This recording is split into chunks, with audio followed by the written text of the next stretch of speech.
Welcome to Nick and Dave Deep Dive the Metaverse, a podcast exploring cult classic, subculture, and geek media. I'm Nick. And I'm Dave. And we will be your tour guides for this deep dive of Steven Spielberg's 2002 dystopian tech noir thriller, Minority Report.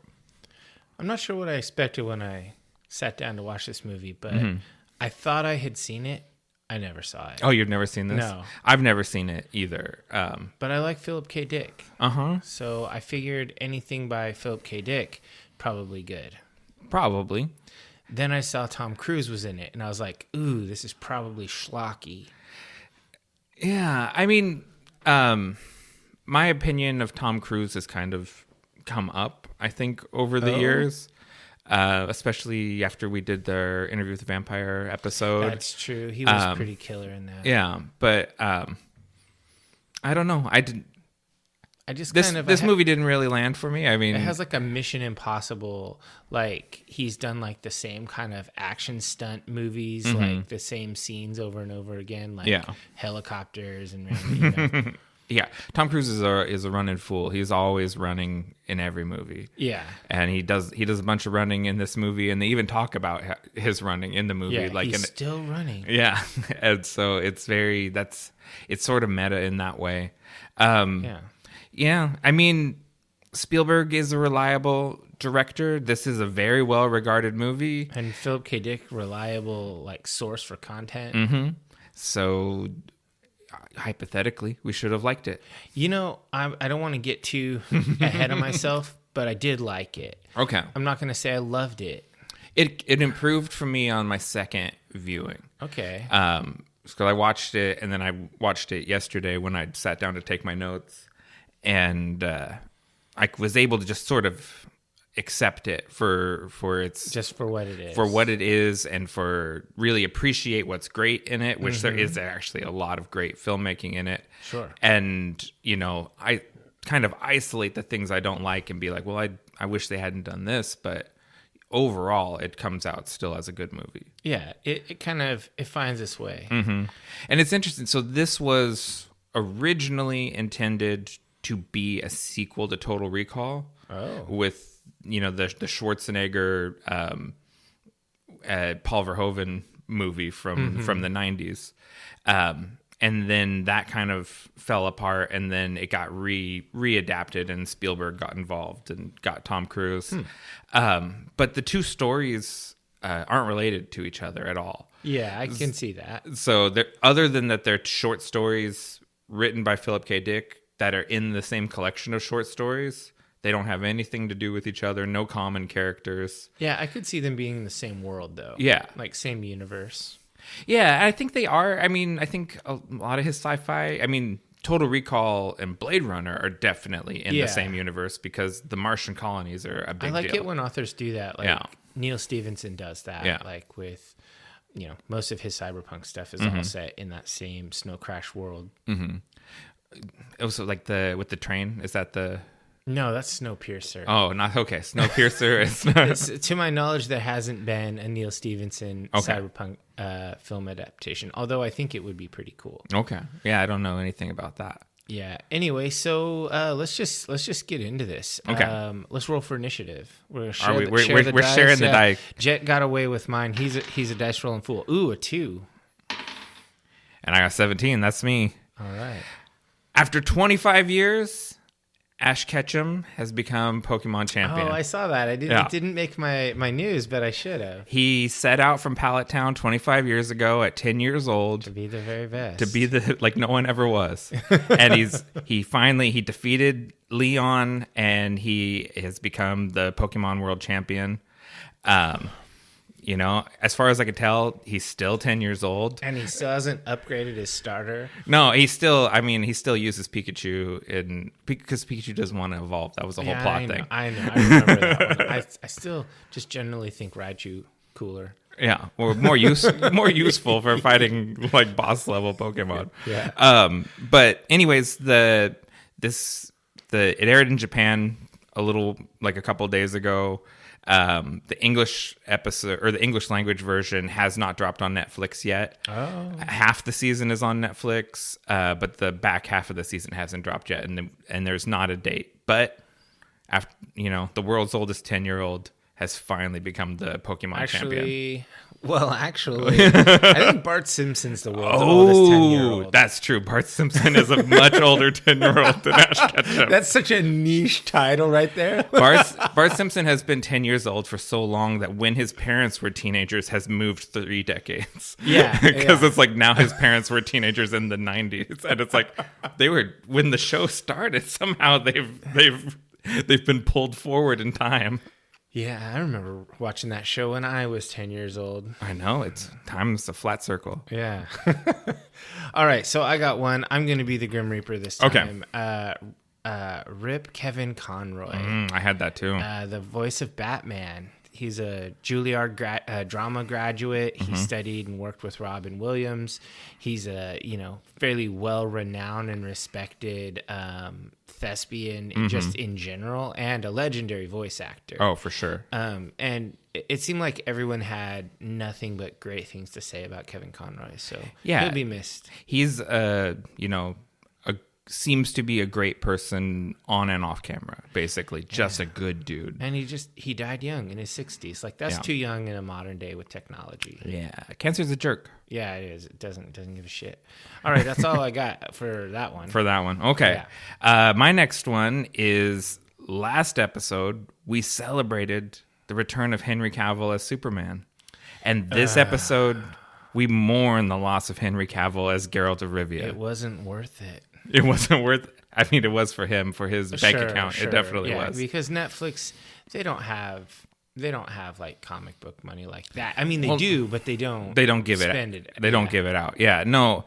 So after the upcoming 3rd season, which is finished filming, Henry Cavill is stepping down as The Witcher.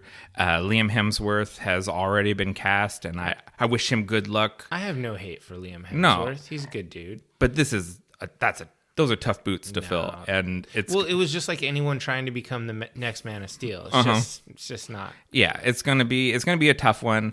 There's a lot of effort to play it like it was amicable.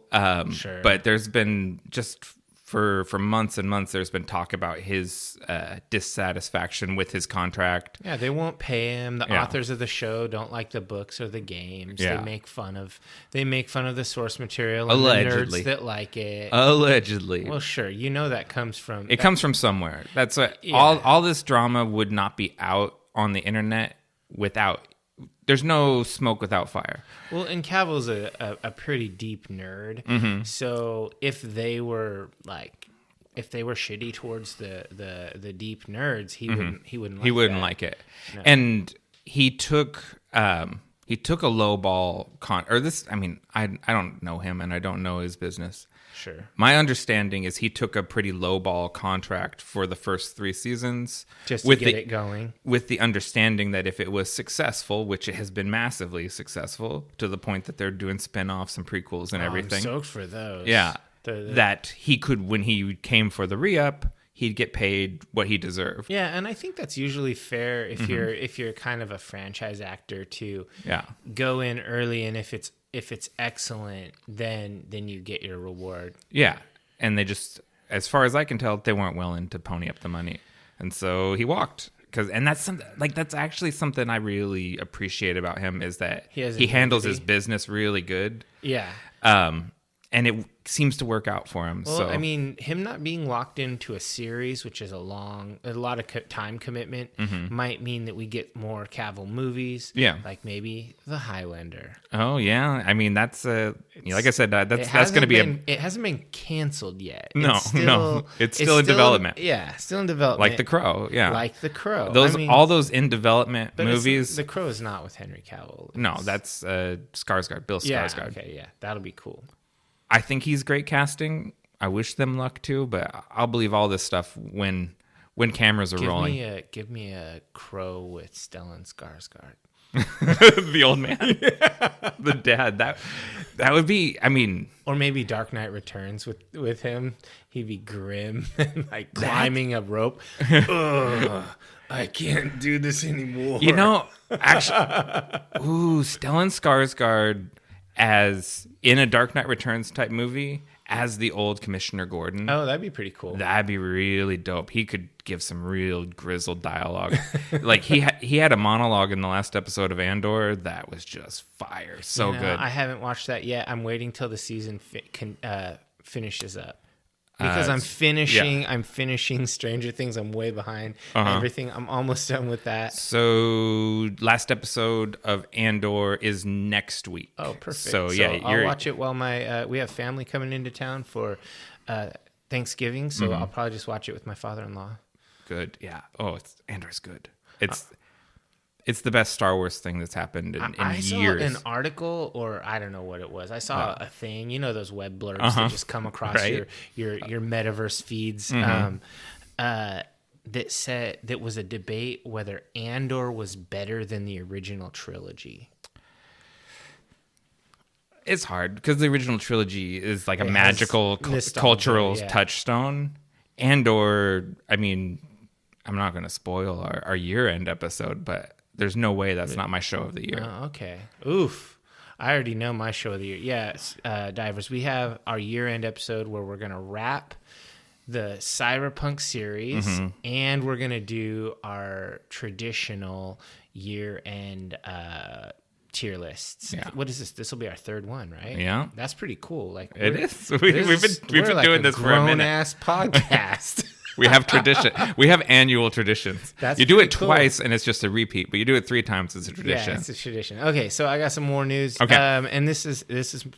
Let's just keep the Star Wars rolling. Okay. Star Wars: The Acolyte began filming. Oh yeah, I'm stoked on that one too. Yeah, so it's like a mystery thriller set in the age of the final days of the High Republic. And it's like this former Padawan reunites with their master to investigate crimes. I mean, this seems really cool. Yeah, I'm all for these grown-up Star Wars shows. I'm kind of like, I'm good with kids Star Wars existing. I appreciate that, but we were getting only kid content, and it's time for some grown-up Star Wars. And we're the ones that buy shit. Let's be real. Yeah, that's true. Kids don't have subscriptions to Disney Plus. No, their parents do, and they have the little the icon that doesn't let them watch like The Punisher and stuff. the kids friendly version of Disney. Yeah, so that seems pretty cool. What do you got? Okay, this is my final one. Toho Studios announced there will be a new Godzilla film directed by Japanese Academy Award-winning filmmaker Takashi Yamazaki. It's going to be released on Godzilla Day next year. That's November 3rd, 2023. And this will be the first Japanese-produced Godzilla film since the last Japanese Academy Award-winning film, Shin Godzilla, in 2016. Okay. So this is a big win for fans because Yamazaki, is a prestigious director in Japan, and in his sort of big movie that he won the Academy Award for, Sunset on 3rd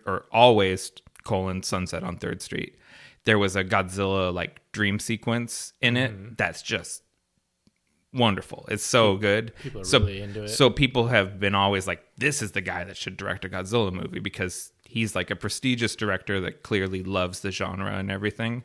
And so we got our wish. Next year, this movie's coming. So why is November 3rd Godzilla Day? Because that's the day the original Gojira was released in 1954. Oh, okay.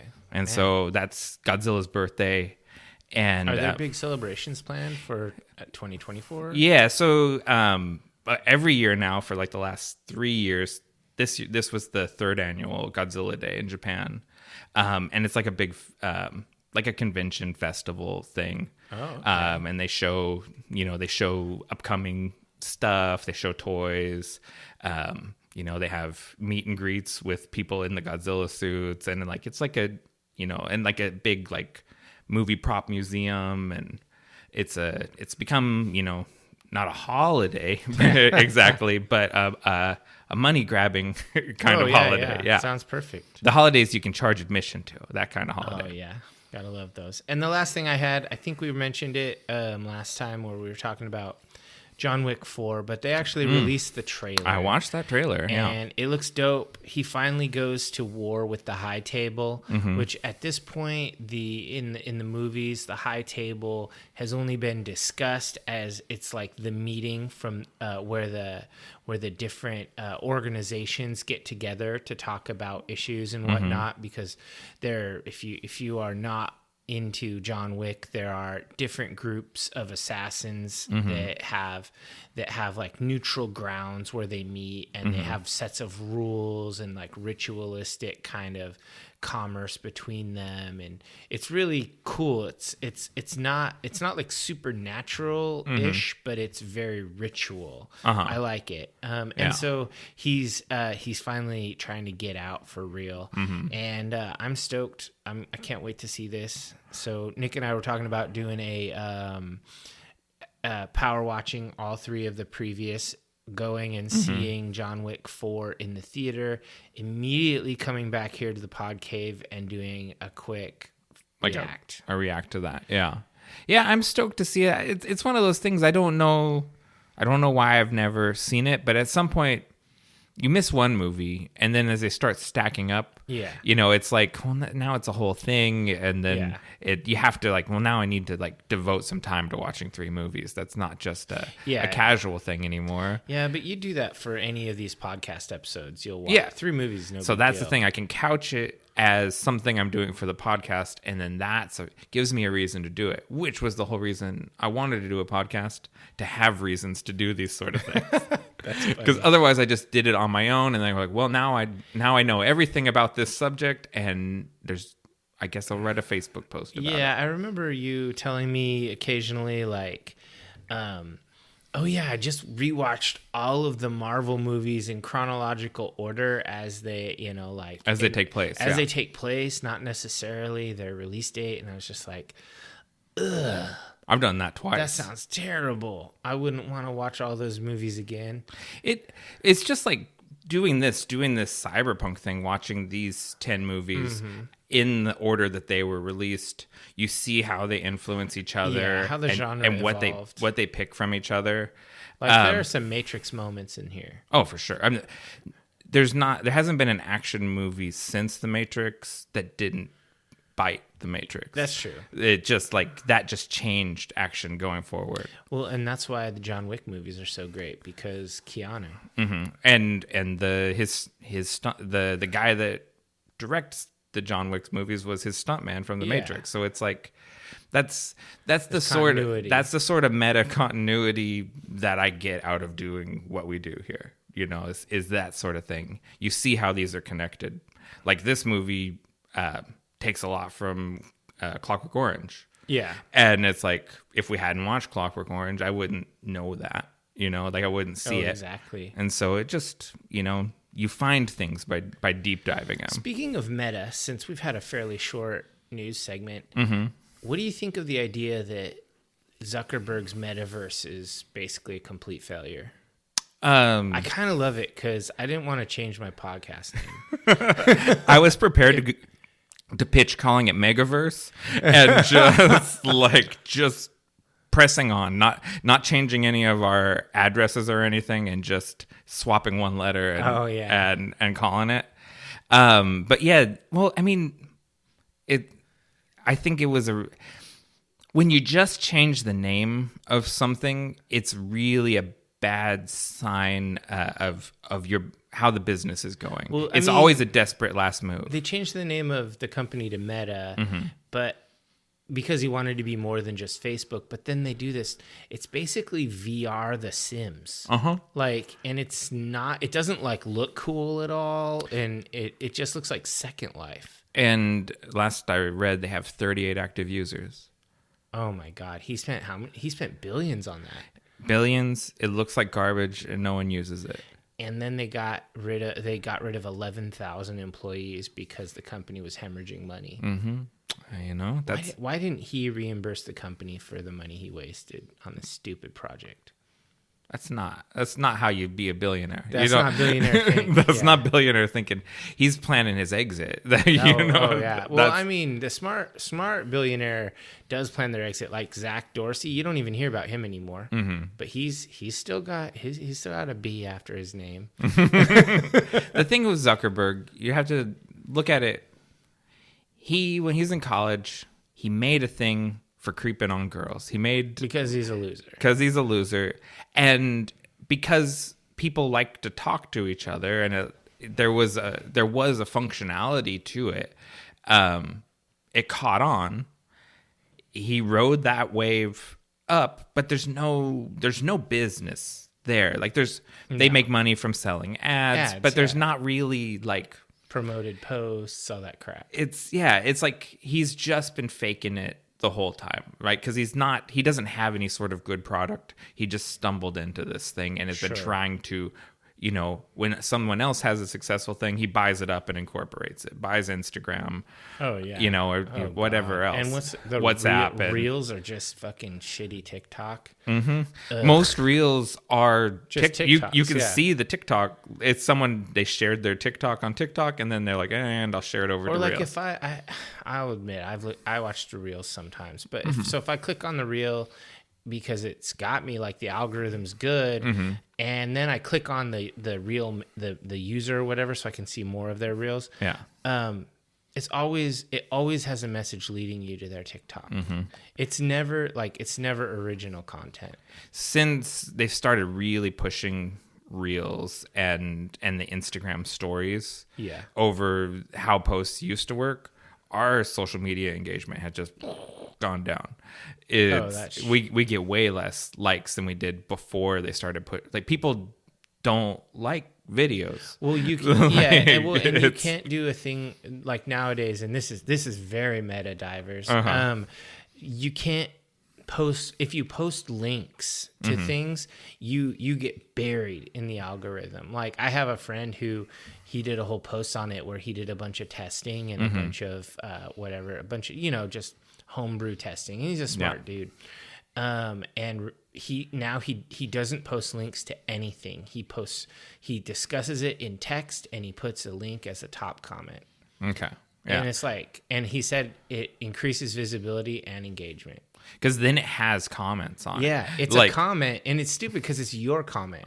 That's just like liking your own post. Liking your own post actually does help the visibility of the post, but it's bad form. It's bad. It's bad. It just you don't want to do that. It's like wearing your own band shirt. It's very it's like, oh, geez, try hard. Yeah. Anyway, I'm glad the metaverse failed. I like being deep dive the meta. Nah, I don't want to be deep dive the mega. You don't want to be deep dive the mega. But I'm willing to do it if he presses us. We'll go mega no, right away. If he comes, we sell him the name. Because I own the website. There you go. That's even better. I don't need to be in the Billy Club, but I'll just like be in the Millie Club. Yeah, hell yeah. Or the 100,000 Club would be pretty good. Let's just build a garage studio off my house with our meta money. That sounds like a plan. All right, so what do we got to drink here? All right. Podcast fuel. Today we have Shark Destroyer from 5440 right here in good old Washougal, Washington. It's kind of your hometown brewery. Yeah, like when Nick pulled this out, I was like, Shark Destroyer? I bought a lot of this beer. I often, when I go and eat there, I'll grab a 4-pack of these. Yeah, this is not the first time that I've had it. Maybe I've had it out of your fridge. Probably. And last Christmas, we always get the beer Advent. I pulled several cans of Shark Destroyer. And so it's got the can art has sort of like a tribute both to The Life Aquatic and to the movie Jaws, which of course was directed by Steven Spielberg, who directed this film, and so it just felt like a appropriate beer. Yeah, it's really good. It's a hazy IPA. Yeah, well, it's a murky IPA. Yeah, okay, my yeah. bad. And so they say, encounter this highly abnormal haze-like beer. It's recognizable by its citrus-forward aroma and juice-packed flavor that comes from the over 2.5 pounds of Calypso and citrus hops that are used per barrel, and it is a 6.8 ABV, 65 IBU. And I mean, we're maybe leaning a little too hard on the hazy because I'm running out of things to say about them. Yeah. But I really like hazy beers, and everyone's making them because they're trendy. So Sure. I mean, they're good. I've had enough regular IPAs. What's going to be the next IPA trend? Oh, well, we're kind of Like fruited IPA? well, like the milkshake IPA thing. I think that's already kind of crested and gone Yeah. down. I think the next trend is low alcohol and no alcohol beers. No alcohol beer? Mm-hmm. Is that a thing people are doing? That's a thing. Yeah, that's a big. There's a lot of money in the Craft zero alcohol beer. Yeah, because people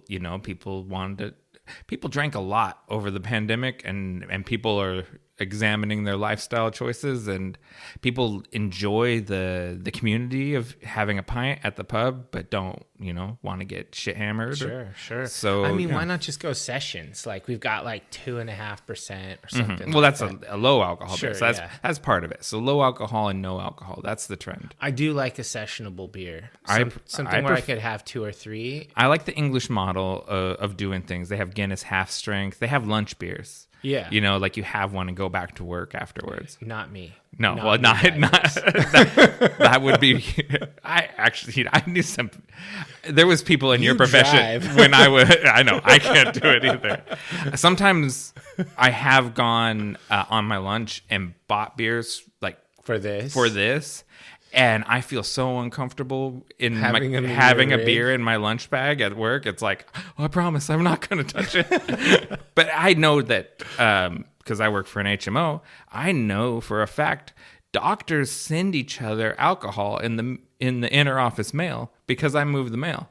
So I know when they send like a bottle of limoncello because I just got back from Italia, here you go, and they mail it off to one of their friends. Wow. That's interesting. So the doctors don't give an F about anything, so I should relax. But yeah, whatever. But It's just on the road.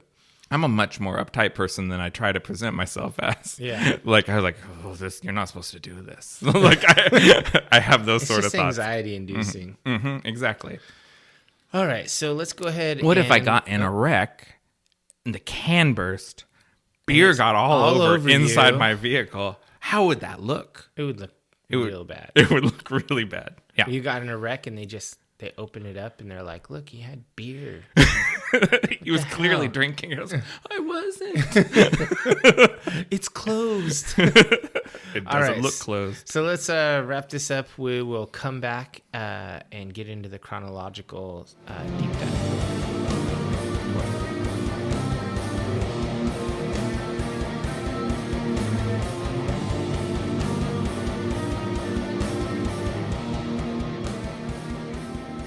Welcome back, divers. Let's dive into Minority Report, 2002, directed by Steven Spielberg.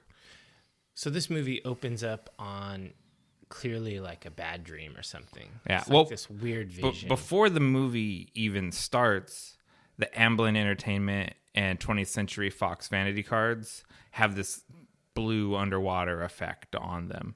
Yeah. Like it's so you get that dreamy vibe even before they start showing you images. Yeah. And it's like this weird blurry vision, and you see people kissing, and then you see stabbing, and Yeah, this guy- bloody scissors, and a man coming up the stairs, and a double murder, and it's all very, like you said, dreamlike. That's the same word that I use. Yeah, it's pretty weird. And then it sort of cuts, and you see this apparatus, and it's weird. It's got like tubes and stuff, and you see this marble rolling, and Yeah. it has a name on it. Yeah, so we come out of the dream sequence and kind of are pulled in on a blue eye, and then pull out and see this girl in the water. Yeah. And then we, like you said, we cut to to it's like a CNC machine, and it's laser cutting 2 little wooden balls, and one drops down, it rolls through the clear tube, and it falls into a cradle that's labeled Victim, and it's got 2 names on it, Sarah Marks and Donald Dubin. And it's a red ball. And that's significant. Yeah, that ends up being significant. And this is, like I said earlier, I was just immediately, it's like, this looks very, very Stanley Kubrick. Yeah. The colors that are used, the clear plastic. Spielberg, the movie before this movie was, he directed the film AI, which was a movie that Kubrick was set to direct. And then he had handed it kind of off to Spielberg, and then Spielberg finished that movie after Kubrick died. Oh. And I think he's still in Kubrick mode. Like, that movie was a tribute to his friend, and I think this movie, in large part, is also a tribute to Stanley Kubrick. Okay, I can see that. Yeah. And then we kind of cut to Tom Cruise striding into a futuristic office building. Yeah, the Department of Precrime. We keep using the same words because I say it's a futuristic office building. It's a cross between a cubicle farm and a multi-level Apple store. Yeah, it's a lot of white, a lot of clear walls, and people busy at work. And he just kind of charges in there like he owns the place. And he has a little banter with a coworker, and it's like it's very. This is the guy that's in charge, but he enjoys the collegial atmosphere with his coworkers. It's very. Show don't tell, giving you the vibe of the thing. Yeah, he gets along with his subordinates. People respect this guy. Yeah, and then he gets on some script, on a video call, and he gets some judges to authorize him to go after a killer, and then he starts have these futuristic monitors that are transparent. Yeah. How annoying would that be to see the shit behind the thing you're trying to see? It would make it really hard to look at porn without people noticing. They would just see a reverse image of the porn you're looking at. You got your clear cell phone. Yeah, and so it's while this is going on, we see the second ball drop down the tube, and it lands in the cradle that says perpetrator, and the name on that is Howard Marks.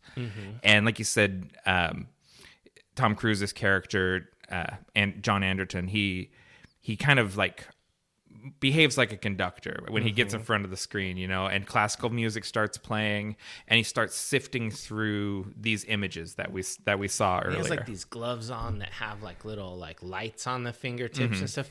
It really made me think that in 2002 they really thought we'd be interacting with computers in a lot different way than people do, because you can barely get people to use multi-finger touch things on a touch screen. People don't like touch screens. They like mice. So, and I kind of called this out in my notes too, because the first thing that I can think of where people interact with the internet that way is Johnny Mnemonic, which we didn't do as part of this series, but we have covered before. You know what movie should have been in this series? Sorry to interrupt. Hackers.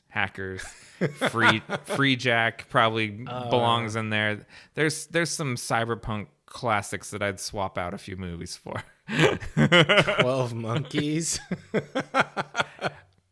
I like 12 Monkeys a lot, but it didn't go on this list. It ought not have been on this list. It should have been Hackers. Anyways, it's a long movie. This movie was long as hell. We'll keep the tangents to the minimum. Okay. But that's sort of my specialty. Is tangents. Yeah.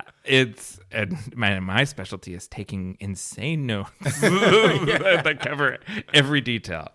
So like you said, he calls it, I wanted to call it the Chief Justice Pollard is played by George D. Wallace. George D. Wallace played Commando Cody in the old Rocket Man serials from the 40s. Oh. Those are such a big deal to Spielberg and Lucas. So I just thought that was a cool move, getting that old man in for just a little part. Just get him a paycheck, keep his SAG benefits up there. For sure. And so I thought that was cool. And it keeps this, there's sort of these things that they make pretenses to legal justification for the things they're doing. And as we see, there really shouldn't be. there's wild civil liberty violations that go on in this movie. Oh, yeah. There's no way that this would work. I mean, it was a pilot. The Precrime division was a test pilot. Yeah, it's an experiment that's just going on in the District of Columbia. And it is interesting. It's in the District of Columbia. So there are more legal gray areas in a district than a state anyway. So I don't know. They don't have any congressional representation, no senator to Taxation advocate, without representation. no one to advocate for them, and then it get it's arrested for mind crimes. It's a majority black city. Like, there's a lot of implications to this movie, and to Spielberg's credit, I think he's on the right side of all the moral issues in the movie. Yeah, I think so. He's very, this is not an ambivalent movie where it's like, and now you decide, is it right or wrong? He's like, this is wrong. Yeah. He's constantly showing you that it's wrong. From this very first pre-crime situation, because he's sifting through the images and starts trying to put a picture together of what he's looking at, who Howard Marks is. And what we learn kind of in this is he's sifting through a collage of dream images from 3 different precogs. Yeah. And they're ever so slightly different. And so he's looking at these different images, trying to get together a picture. Who is this guy? Where is he at? What's going on? Because this is a red ball, which means it's going to happen soon. Yeah, this is a crime of passion. It's not a premeditated murder. And there's a timer running. And once we kind of get an idea this murder is going to happen in X amount of minutes, we start cutting over to the Marx's house. Yeah. And it's a row house in Georgetown, Virginia, or that is Georgetown in the District of Columbia? Georgetown is in DC. Okay. Tangent myself. I don't know. And we see this family, like the kid is studying the Gettysburg Address because Spielberg has a Lincoln thing. And the wife's trying to get the husband out of the house, but the husband saw this weird guy waiting across the street across from his house, and it's not the first time he's seen this fella. And so he's kind of like, what if I stayed home today and that guy doesn't come in and bang my wife? Yeah, it's kind of like this guy has like a shitty life. Like, his wife basically gives him the cold shoulder the whole time. His kid never says a word to him. Oh, that's true. The kid doesn't say anything. Everybody is just like this guy is basically, you are a money earning appliance. Go and do your function. Howard Marks is a beta male cuck. He literally is. God, Nick, I didn't know you were part of the manosphere. But he literally sits on the floor and cries next to the bed while his totally blue pilled. Oh my God. Ridiculous. So anyways, we've seen the images. We know he's about to kill these people. Yeah, with the same scissors they were like doing the school project with. His son was cutting pictures of greatest president ever, Abraham Lincoln, with. and so we're watching this unfold, and we're watching Tom Cruise try to figure it out. I'm holding back a tangent about greatest president ever. Just so you guys know. I did tongue-in-cheek say it. But not to disrespect very popular President Abraham Lincoln. On this, but yeah, let's keep going.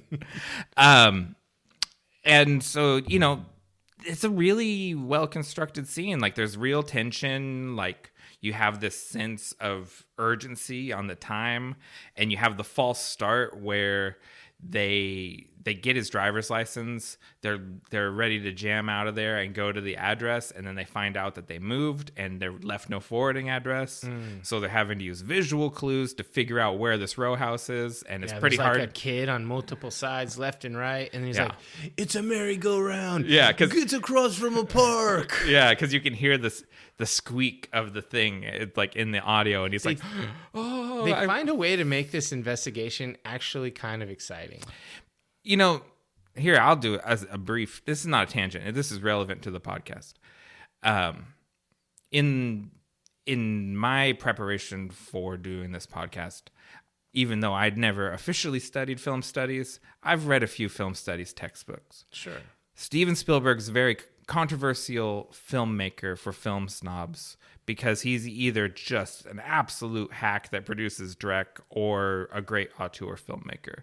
Like, people are very, there was one book I read where the guy, he said repeatedly, Steven Spielberg hasn't done a good movie since Jaws, which would be most of his career and include all the Indiana Jones movies and E.T. Movies that most people agree are great. I mean, have you watched E.T. lately? No, not since I was like 5. It's pretty bad. I just think you have a chip on your shoulder against kids movies. What? And you can't appreciate it for what it is. You're like, this isn't aimed at me. It's not John Wick. There's no gun fu in this. It's about little kids saving an alien. Alf was more entertaining. The Alf movie. Is there an Alf movie? I know there's an Alf animated movie, and that was pretty good. Oh, okay. That's news to me. I don't know that. Anyways, I'm going to take the controversial opinion. Steven Spielberg's actually a very good filmmaker.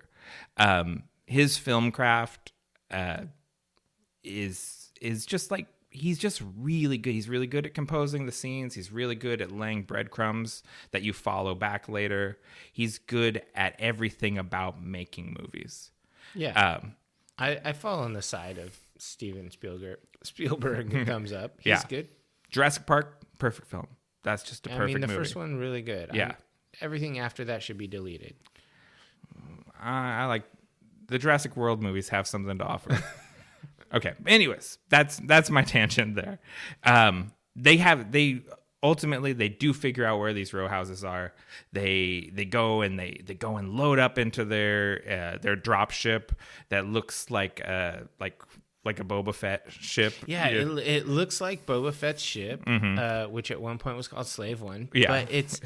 But it's like, wow, have you never seen a Star Wars thing and know that this is straight up ripped? Lucas and Spielberg not only are the bestest of buds, they constantly homage each other back and forth. Okay, so there's no way this is not on purpose. So, in the words of the modern Twitch people, he's a Lucas Dick writer. I don't think so. I think it's they're more like arm in arm skippers because they've done this all together. I would say they're a 2-man human centipede. An Ouroboros. You can't tell where Lucas ends and Spielberg begins. Okay, that's dark, but it's funny. So, I did almost skip out over the introduction of Colin Farrell as Danny Whitwer. Yeah.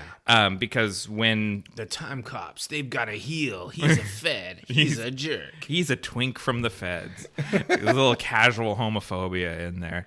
Oof, 2002 is a long time ago. Yeah. So when they have the false start and they come back to reanalyze the data, that's when twink from the feds, Danny Whitwer, introduces himself. He's sent by the Attorney General himself, Department of Justice. He's there to oversee this program. And they're like, you're not the boss of me. And he's like, well, actually, I am. And they're like, okay, well, we got to go stop a murder. Important stuff you wouldn't understand. Yeah. And they go and they load up into their dropship, and they have like these like Voltron tubes to get up into it. I thought this is unnecessary. I kind of like the Voltron tubes. It's very cool, like very anime. It sort of reminded me of the 12 Monkeys seat thing that they put him on and raise him up. This is what it could look like with a budget. Yeah. But and I just noticed one of the pre-crime cops crossed himself before he left. Yeah. And these are like these sort of religious imagery things. Like Danny Whitwer has like one of those saint medallions that he always kisses all the time. There's a lot of religious imagery in this movie. They come to the park, drop down like, future Gestapo like they are, and they have one more like moment of hesitation while they need to know which the houses. Did he leave the door open? Yeah. What? He's like, oh, hold on, I gotta look at it. Let me get this clear. Yeah. While the guy is like he's holding the scissors and he's like crying while his wife is getting railed. It's like, It's really sad. This is darkness right here. I thought it was the saddest thing is they're in bed together. He's been sitting on the floor crying. They didn't even notice. They didn't notice him. He stands up and whimpers out, "I forgot my glasses.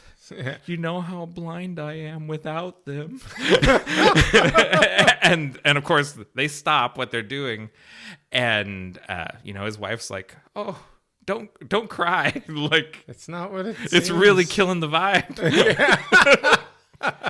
And then Tom Cruise comes charging in, tackles the guy, dramatically pushes his hand through the window. All the other future Gestapo drop through the skylight for no good reason. Yeah. Well, property damage is a police. That's a thing. That's what they love to do. Well, it's one of the perks of the job. But they get to do it. Yeah. Like, we don't have to go in through the skylight, but we can. Yeah, we can, and we will. So we're allowed to, and we will. And they totally manhandle the victims as well as the perpetrator. They mess them up. They're just grabbing them. They're throwing them around, and this is what I was saying about the morality of the movies on display right from from the start. This movie's anti-cop. Yeah, and it's very not heroic. Even though this was exciting, we didn't watch a heroic thing. This was sad as hell. The murderer seems like a victim.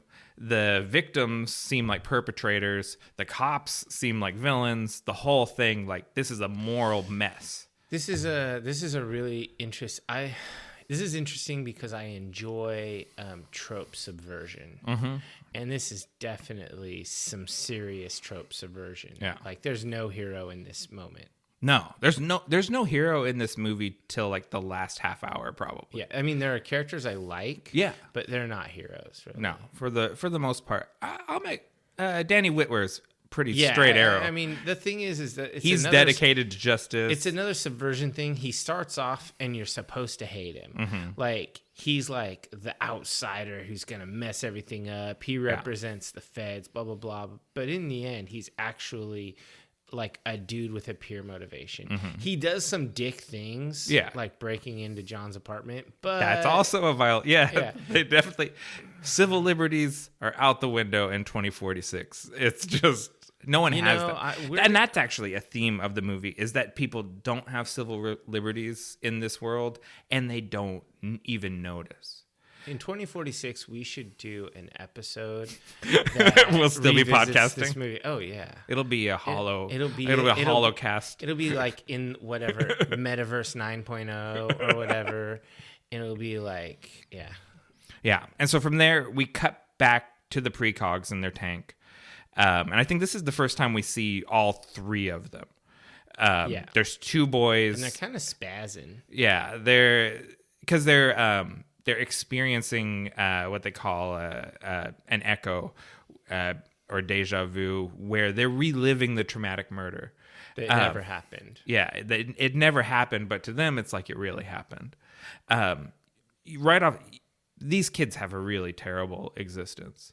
It's not. Oh, they're just like that guy was a money-making appliance. These people are appliances. They're not people. Yeah, which. That's Tom Cruise basically says that in a few scenes where he's like, it's best not to think of them as human. Yeah. And it's but they clearly are human. And we see Wally, the caretaker, and who's a creep. Let's be real. From the moment Wally's introduced, I start kind of saying to myself, don't do anything creepy with those kids. And he does. Eventually. I had myself sort of convinced Wally's going to be okay. And then as we got farther into the movie, it's he went and kissed one. It's bad Wally. You're a bad caretaker. And while they're having that flashback, Jad, who was one of the other cops, he tells Wally to delete the memory from the precogs. Yeah. And then we get a RoboCop-esque commercial for the National Precrime Initiative. It's being voted on.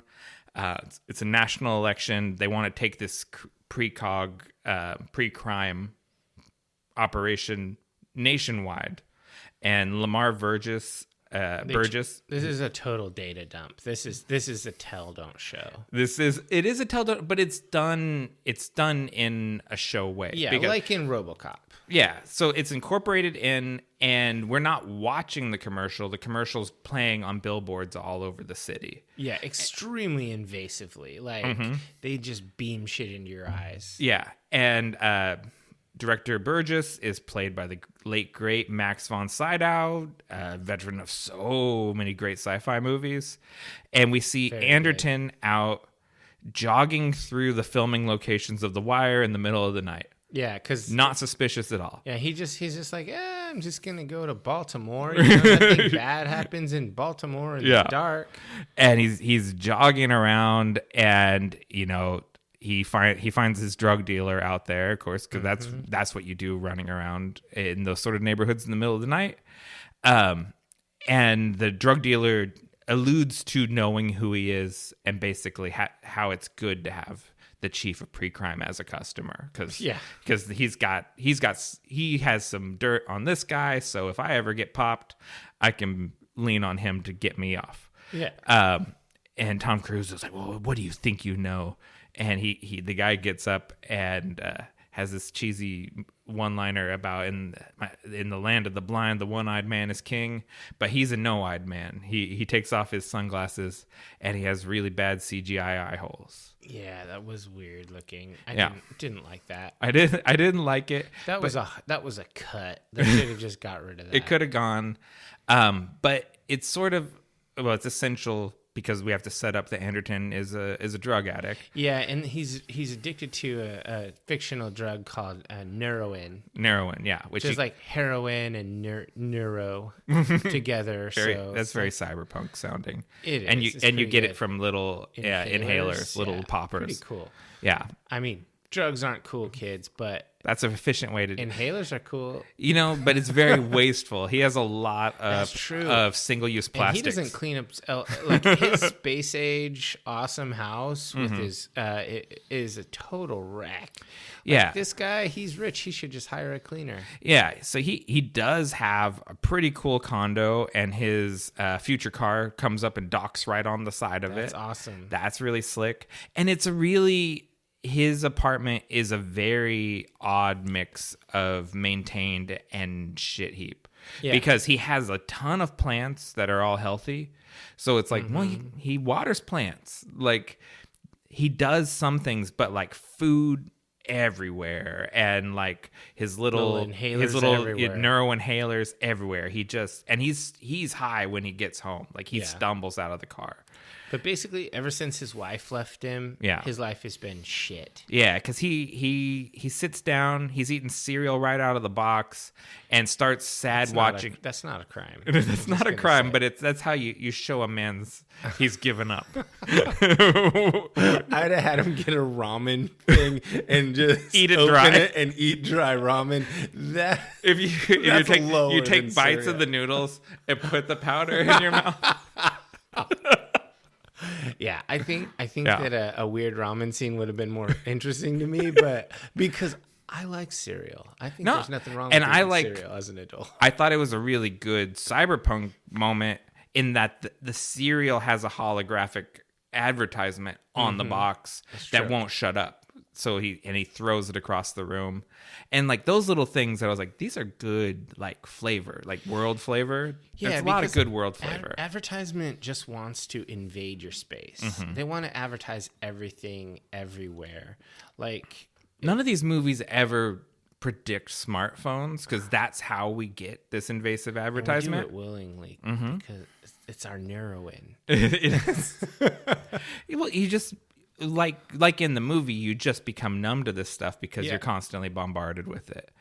And so anyway, he gets high, he eats Cocoa Puffs, and he sits down and starts sad watching holographic home movies of his little dead son and his wife. Saying the words along with them. And it's very like cheesy. Especially the movies themselves are very saccharine sweet and cheesy.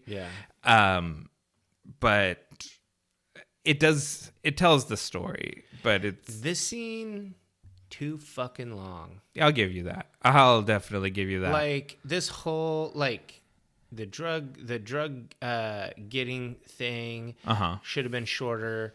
The like slumming around, I don't know what's the right word is, like sulking around the apartment and then watching these videos should have been like half the length. I was like, I get it. Sad sack drug addict, used to be on top of the world. Now he's less than shit. Okay, moving on. Let's pitch the things we'll cut. So I cut the guy taking his glasses off. Oh yeah, that doesn't make it. The billboard. That's a good way to. I like the setting stuff. Yeah. That's a good way to info dump. Him jogging through the bad neighborhood, getting the drugs, going home high, eating cereal out of the box. What you got to do is get the wife in the scene with the son, so the wife and the kid are in one scene, and don't have him be like, well, that's sad movie 1, let's put in sad movie 2 with the wife. Yeah, they needed to have a sad movie one and sad 2 movie with both people and have him cry and then move on. Yep. And just tighten this piece up, because this is a flabby piece. We can get tighter. Like 2 hours and 20 minutes. I'd love to get it down to 2, at least, maybe under 2. 1 hour and 45 minutes. That's good. That's a tight. That's the kind of shit I expect from Steven Spielberg. That's Jurassic Park length. I don't want Schindler's List length. I want Jurassic Park. That's the tight Spielberg. Yeah, I'm not going to say I like a short movie, but I like a really tight movie. Like I thought The Matrix was super tight. I like a long movie when the long movie serves the movie. You know what I mean? Like when it's like the Lord of the Rings special editions, and you're like, oh, I don't see how you can make this any shorter. You know, like you never. You mean the Hobbit special editions? No, see those ones. I was like, how is this 3 movies when it should be 1? So it's like certain things can be much shorter. Don't tell me you cut the Radagast montages. You know I would cut those because they're not in the book. Yeah, exactly. Everything that's not in the book is out. That's why we did a podcast about that. You should get back to that one sometime. That's another classic Nick and Dave deep dive. So we're grown enough that we're self-referential. Okay. So anyways, the next morning we get a shot of the futuristic freeway where the automatic cars drive around like slot cars, which is pretty cool, but a bit much. Yeah, I mean, I think. Yeah, I don't know. I think it's cool world building. We don't linger on it too much. I like at the this cars, point. And I like the cityscape that we see, and I like how the roads go vertically and all that. And it's efficient. Yeah, and this something about the design for this, like it looks like Art Deco to me. It's like straight out of like the 30s and 40s. Like of the style of the city and the stuff. Yeah, I'd say that's true. And then we get back to the office of Precrime. This is the first time we see one of the retinal scanners. This is eyes are a repeating theme. Yeah, everywhere. We focus in on the precog's eyes when they're having visions. Everyone's getting their eyes scanned. The drug dealer has no eyes, like eyes, the eyes that are always watching you and the things that are always watching your eyes. So he scans his eyes, goes into the office, and Director Lamar is waiting for him. The guy we saw from the commercial, and he's got concerns because he's stressing about this election and he's stressing about the DOJ investigating him. So he really wants Anderton to kind of stonewall Whitwer. He's like, tell him what you need to tell him, but don't let him mess this up because we're about to go national. Yeah, I don't know why Lamar wants it to go national so bad. Is it just hubris? Like, this is his baby. He's the father of ending all murder. Yeah. Like, this is just a legacy thing? I guess. I think, power wants more power is a big thing. You know what I mean? Like, people get power and then they want more power. Yeah. And especially like people like this are convinced of the good they're doing. Like, like this is helpful. And I'm willing to, not to spoil too much ahead. he's very willing to compromise his morals in order for the greater good. Yeah, quote yeah. unquote. He's an ends justify the means kind of a guy. Yeah, and so as we go into the office, the pre-crime detectives are all sitting around there, and they're debating the ethics of pre-crime with Danny Whitwer. Yeah, the guy, the blonde one, I can't remember. Fletch. Fletch. Where have I seen that guy in? Everything. Yeah, that guy's in so much stuff. And, Yeah. And I like that actor. He's a really good character actor that's in a lot of things. Yeah, so like he's talking to Whitwer, and he's basically telling him That's Neil McDonough. Oh, okay. Well, yeah, he's in everything, and they're basically telling him how it all works, and they're debating the morality of it all. Yeah, of free will versus determination. And I'm totally on Whitwer's side because, so here's the deal: if you can show up and arrest someone for a crime they haven't committed but would commit, you could also show up and give them an intervention And as stop the to crime. prevent the crime and rehabilitate the person. Mm-hmm. You caught it before it happened, therefore you can help them get better. And then that mental health. That actually would be like a societal benefit, right? Yeah, like, and it would be moral, like because you're not locking people up for something they didn't do. You prevented the crime and then provided the people with the help that they Because need. preventing the crime's is the most important thing because you don't want people getting murdered. But on the other hand, you should figure out what led to them wanting to commit murder and try to sort all that out and everything. It just seems like this is a real slippery slope. And the canard that they never, ever discuss in this movie is what a small percentage of crime murder actually is. Oh, yeah. And it is the only crime that this system works on is murder. It doesn't prevent anything else. No, they also said that it, there was one of the, Oh, in the commercials. They said they stopped a rape and whatnot. Right. So, But was that a rape and death? It was a rape and murder because in this situation, Danny asks them why it doesn't work on rape and assault and terrorism. And then they use spirituality to explain it. Yeah, they're because like, basically what we're doing magic.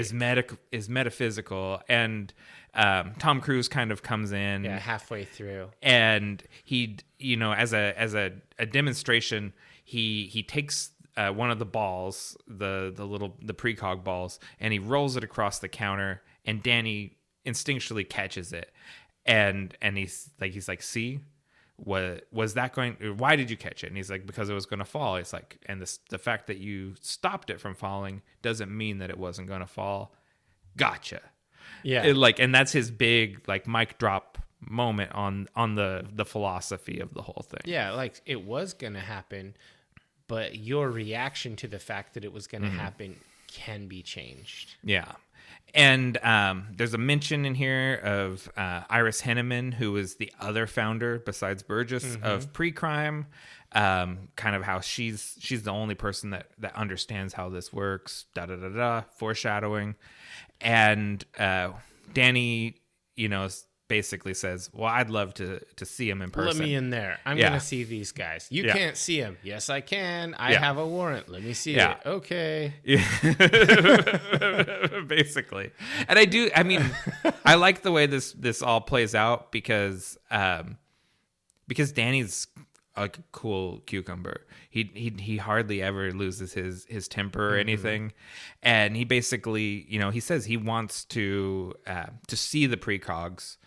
And they're like, no one goes inside the temple, because so there can be no accusation of tampering. And he's like, well, I've got a federal warrant, so let me in. Yeah. And then Tom Cruise just is like, let me see the warrant, and then bulldozes in there. He's basically everyone's gonna go in, and he just charges through them and marches in there and starts low key having a quiet tantrum. Yeah. Basically, if we're going to go in there, I'm going to go in first, and I'm going to fuck everything up. I'm going to upset everyone. I'm going to assert dominance and show that even though you have authority over me, I'm in charge of this situation. Yeah. And you're not the boss of me. Yeah. I'm the boss of you. Yeah, basically. And it freaks out Wally and Agatha. Well, not immediately, because we find out that basically they've got these 3 kids just zonked out of their minds on chemicals that keep them sort of not comatose, because they can't.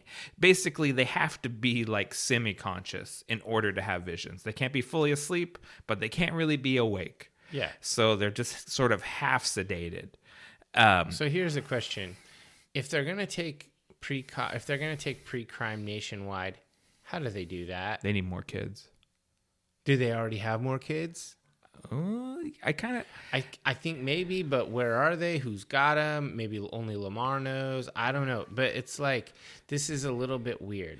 Hinneman alludes to there being other kids, but not a lot of them, because most of these kids don't survive past age 12. Well, and they all need to be children of mothers who were addicted to heroin. Right. Which, it doesn't ever get addressed, but I think we can assume the government also supplies heroin. Yeah, this is crack. Let's be real. Yeah. This is DC. This is crack. They're using crack babies. Mm-hmm. This is all like very, very thinly veiled nonsense. Yeah, totally. So because, that's a good question that the movie never asks or answers. To go national, because there is a radius to how big a space that the kids can predict crime for. So you would literally need 3 drug-addicted psychic children in every district around the country in order to take your mass violation of people's civil liberties nationwide. So what you're saying is a lot of drug-addicted women having kids. You would have to have thousands of slaves created by addicting women to illegal drugs. Yep. Yeah, this is bankrupt from the beginning. Oh, it's horrible. Not that I like the horrible morality, like how clear the morality is, I really like. Yeah, and I think the thing is the hard part so far in the movie is I don't like any of these characters. There's no good guys. Like Anderton is garbage. Mm-hmm. Whitwer is a dick. Lamar, garbage. Like the only characters I like Fletch. I like Jad and Fletch are pretty good. Yeah, I like the other cyber cops, except for that they're all a little bit like, I don't know, superstitious. Like they think these kids are gods. Basic, yeah. Or like the voice of God. Yeah, and that's how they've justified. They're doing mental gymnastics. The drastic things they're doing is like, we're saving lives, and this is a spiritual process, and like they've made a religion for themselves out of it, so they don't feel like Nazis. Like that's because that's what it would be. The 3 precogs would get their names. It's Agatha, Arthur, and Dashiell. Arthur and Dashiell are twins. They're boys. Agatha's the girl. She's the best at it. Like, she's the most gifted of them. And you need 3 because you have to triangulate it. Yeah. And so we get kind of the pseudoscience jargon rundown from Wally. Yeah, Wally nerd-splains to everyone. And when everyone is satisfied with what they've heard, everyone leaves, including Wally, I guess, to go to the bathroom or something, and leaves John there alone with the kids. Mm-hmm. And he had just been saying the thing to Danny about how it's best not to think of them as human, and and had been saying all this stuff. But you can see, like, being in there, he's a little weirded out. And so he kind of leans over Agatha and he's snapping his fingers and trying to get her attention. Yeah. And she, like, comes awake and grabs him, and she whispers in his ear, "Can you see?" And up on the view screen up above, you see images of a woman being drowned. Yeah. More can you see? More eye stuff. More eye stuff. Yeah. Then Anderton visits the prison, right? And Wally's freaked out. He's like, "What'd you do to her?" Because she's not awake. She can't see you. And da da da da. He's kind of the Igor, right? I guess he is. If it's a Frankenstein movie, he's the Igor. He's he's sort of the mad scientist. The next guy is the Igor. I think. Yeah. Nah. Because we go to the Department of Containment. Yeah, the guard in there. That guy. Ugh. Yeah. So we go. Anderton. he sees that vision, and he goes to the Department of Containment to see the sentry Gideon, played by Tim Blake Nelson, and he's playing Jesu Joy of Man by Bach on the organ. It's like, it helps the prisoners. Yeah, it helps them relax. Just creepy ass pipe organ music helps everyone relax. And he's in like a automated wheelchair that he's very like herky jerky about driving around, and he's very over the top, and he's extremely skeevy. Like he's like greasy. Yeah. Ugh. It's he feels untrustworthy, you know, right from the start. And so, you know, Anderton tells him he needs to investigate a murder, and he's like, well, I got plenty of those. And he says, by drowning, and he's like, oh, not that many as those. And he starts scrolling through, and when Anderton sees the images that he saw from the thing, he asks to see that crime, and they watch it. And we talked about earlier, there's 3 precogs, but there's only the 2 visions there. Yeah. And he wants they have the majority report of the combined visions. What they don't have is the individual, and he just wants to see Agatha's. So from that, we have to go actually to where we keep the prisoners. Yes. Which this is like the craziest shit of the whole movie is because they have everyone in suspended animation in their underwear in tubes held vertically and just stored in the ground, and they can bring them all up out of the ground and sift through prisoners. Yeah. And they all have these like those, you know, like the 2-way computer screen over their eyes, where it seems like the crime that they didn't actually commit, that they were going to commit, is playing on a loop in front of their eyes. It's torture. Yeah, I mean, there's no Geneva Convention in 2046 because you can't do this to people. And they pull up the guy that was supposed to have murdered this lady. What was her name? Anne Lively. The prisoner is a John Doe, and he was unable to be identified because he had his eyes replaced. Yeah, more eye stuff. I think that was pretty interesting. They're like, how is it possible to be a John Doe? Oh, he had his eyes swapped out so that he could get by all the retinal scanners. Yeah, and so he's like, well, show me Agatha's data. Agatha's data is not there. They only have the data from the twins. And then what happened to it? Yeah, I don't know. Could have been a glitch. Yeah, it could have been a glitch. Well, what happened to the victim? And he's like, well, she was a heroin addict, just like the killer was. And then she went to rehab, and then she got out of rehab, and then, you know, we lost track of her. Yeah, she got better. Yeah, and he's like, well, where is she now? And it's like, I don't know, another glitch. And so lots of glitches. Yeah, and so this is, you know, triggering his detective instincts, right? So he's like, all right, I'm going to take this data. And Gideon half-ass protests, but, you know, he can't stand up to his boss, and he just tells him, he's like, careful, Chief. You dig up the past, all you get is dirty. Yeah, this guy's just, ugh.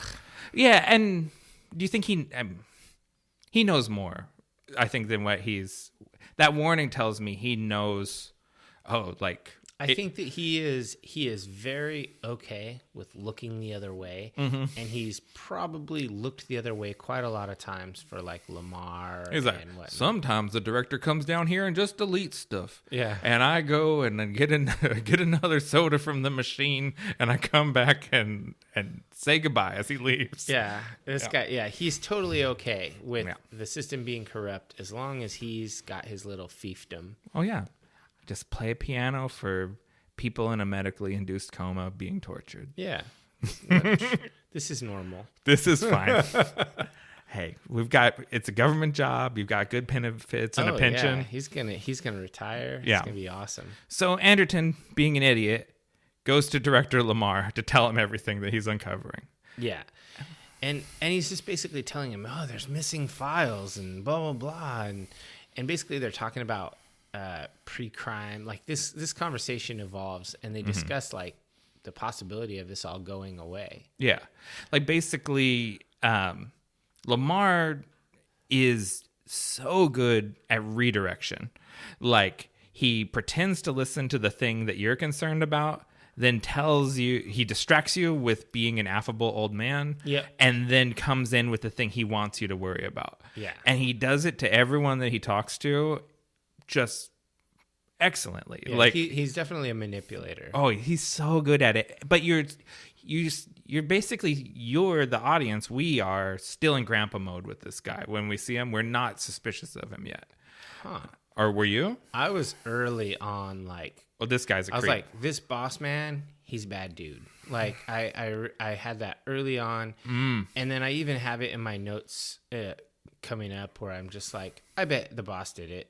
Oh, good job getting it early. I was like, yeah, this guy's a bad guy. Spoiler, he did. Yeah, the boss did it. I basically figured it out when it's like, well, it has to be someone high up at Precrime, and it's like, well, who is the highest up person at Precrime? But you're like, it's like, oh, it has to be the boss. But at this point, I was still. You still love the grandpa? It's because it's Max Van Sydow. Like, even when he's Ming the Merciless in Flash Gordon, I like this guy. Like, I immediately like him whenever I see him in anything. So he's coasting on that Von Sydow energy. And so he kind of presses Anderton about his drug use, like basically how we're about to go national and they're going to try and take it away from us. And you're a drug addict. And, I low key have used your trauma to manipulate you. But now you need to get your shit together because we're about to go national and I need you to be the face. Yeah. Yeah, pretty much. He's like, I've been manipulating you based on the worst event of your life, and now because it's convenient for me, I need you to stop being a fuck up, whereas it's been great this whole time. Yeah. It's dark. It's really dark. Yeah, I don't know why you didn't suspect this guy, because he's an asshole. I don't, because it's Von Sydow, man. Okay, so we cut over to Whitwer, who is illegally investigating Anderton's apartment, and he finds all the Neurowin inhalers all over the place. And he pockets some. Yeah, and he puts on one of the home video holograms and tells Sean that Daddy's in a lot of trouble, Sean.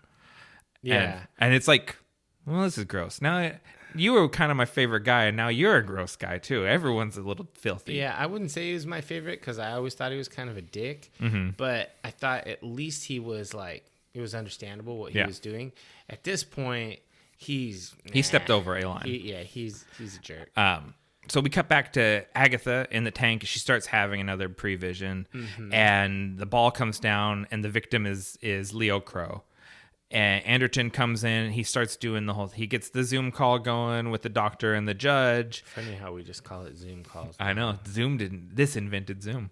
This is teleconferencing. And he starts putting the clues together. There's a man in sunglasses outside the window. It all starts coming together, and he's pulling out, zooming in on the perpetrator. And it's his face. He's like, what? Yeah, and he freaks. And then the next ball, the perpetrator ball, drops. It's got his name on it. And he swipes away the image of his face off the screen. And he gets to snatches it. Gets the ball before Jad can get it. And he sends Jad to go get snacks. He's like, yeah, why don't you get that cake from the break room? He's like, yeah, you know what? I Maybe like cake. Get me some too. I'm a chubby guy. I like cake. And so he goes off to get cake. The doctor is still like looking at the screen, and she's like, I don't understand what I'm seeing here. And he shuts her camera off. It's like, okay, you're out of here. You know that was me. Yeah, and he's spinning. Like, he's like, I don't even know this guy, and I'm going to kill him. And precogs are never wrong. Yeah, in 36 hours, I'm going to kill a guy I've never met. What the hell? He looks down at Wally down in the temple, and Wally sees all the previsions up on the screen himself, and he's like, I like you, Chief. You've always been nice to me. I'll give you 2 minutes before I hit the alarm. And Anderton's out of there. Yeah. He makes a run for it. He sets the crime timer on his watch so he knows when he's supposed to murder this guy. and Whitwer catches him in the elevator as he goes to leave. But he doesn't know he's on the run. It's just like, hey, hold the elevator. Yeah, he doesn't know he's on the run. He thinks he's having his gotcha moment because he's like, haha, I found your little inhaler, dog. Got your drugs, bro. Yeah, he's like, you're in a lot of trouble. What are you gonna do about it? And Anderton, he's like, you set me up, and pulls a gun on him, and he's like, I don't hear a red ball. You're not gonna kill me. And then the alarm goes off, and he's like, am I about to get murdered? Oh, no. Like, his face when that alarm goes off is just priceless, because he's like, yeah, it's like, this just became a crime of passion. Just got real. Yeah. I think that's an interesting idea. Like, if you know they're definitely not going to kill me because Precrime would have got them. Yeah. But then the alarm goes off. Yeah. He's like, it wouldn't stop him from tossing him a hell of a beating. That's true. That's true. It's like, you're not going to kill me. Boosh. Yeah, but just a mild pistol whipping. Yeah. It doesn't work on assault. We already talked about that. It'll cost you your teeth. No big deal. Yeah. And so John does get away. He gets in his car and immediately calls Lamar, because everyone calls Lamar after everything, because everyone trusts Grandpa. And Lamar, I just took the biggest shit I've ever taken. You want to see a picture? Yeah. I mean, seriously, what the hell? Did you bet? Because every time he gets a phone call, his assistant comes and gives him his Bluetooth. It was like, it's Anderton. He dropped a huge deuce. And he needs to show it to you. No. I don't have any friends that do that, and I'm glad. Yeah. So he starts telling Whitwer, he thinks Whitwer set him up. He's telling Lamar everything that's going on. Lamar's like, well, come to me and I'll protect you. Yeah. And he's like, no, I'm not going to do that. I'm going to go see Heinemann, because she'll know how they faked the cerebral output, because she's the only one that understands the system, because she designed Cerebro. Yeah, basically. It is a big round room. It's Cerebro. It's very Cerebro-like. Divers, that's a Marvel Comics reference if you didn't know. And so he kicks out the window of his car, and we go into a very sort of slapstick CGI. Star Wars. It's Star Wars. Prequel Anakin. Star Wars. Yeah, it's Anakin jumping from speeder to speeder. It's also the Hobbit jumping from in the Lair of the Goblin King, jumping from platform to platform as you continuously fall. Of those three examples, Anakin's the best one. It is. Oh, easily. Oh. I love when Anakin jumps out of the speeder. Because he has the Force. Yeah. Yeah, this whole thing, like, this is when I start going, what am I watching? Like, I was watching a cyber noir detective movie, and now it's turned into an adventure movie. And there's this moment where, after he's jumping from car to car and the cars are on a vertical plane, he jumps off and crashes through, like, onto a balcony where there's a yoga class being taught. And everyone, and they're all like twisted in a weird pretzel. And everyone stays in it, and they have this very, like, it reminded me, in 2046 yoga got weird. Well, yoga is yoga, and this is a yoga pose, but people are people, and will react like normal people when someone crashes through a window. No one would stay in the pose.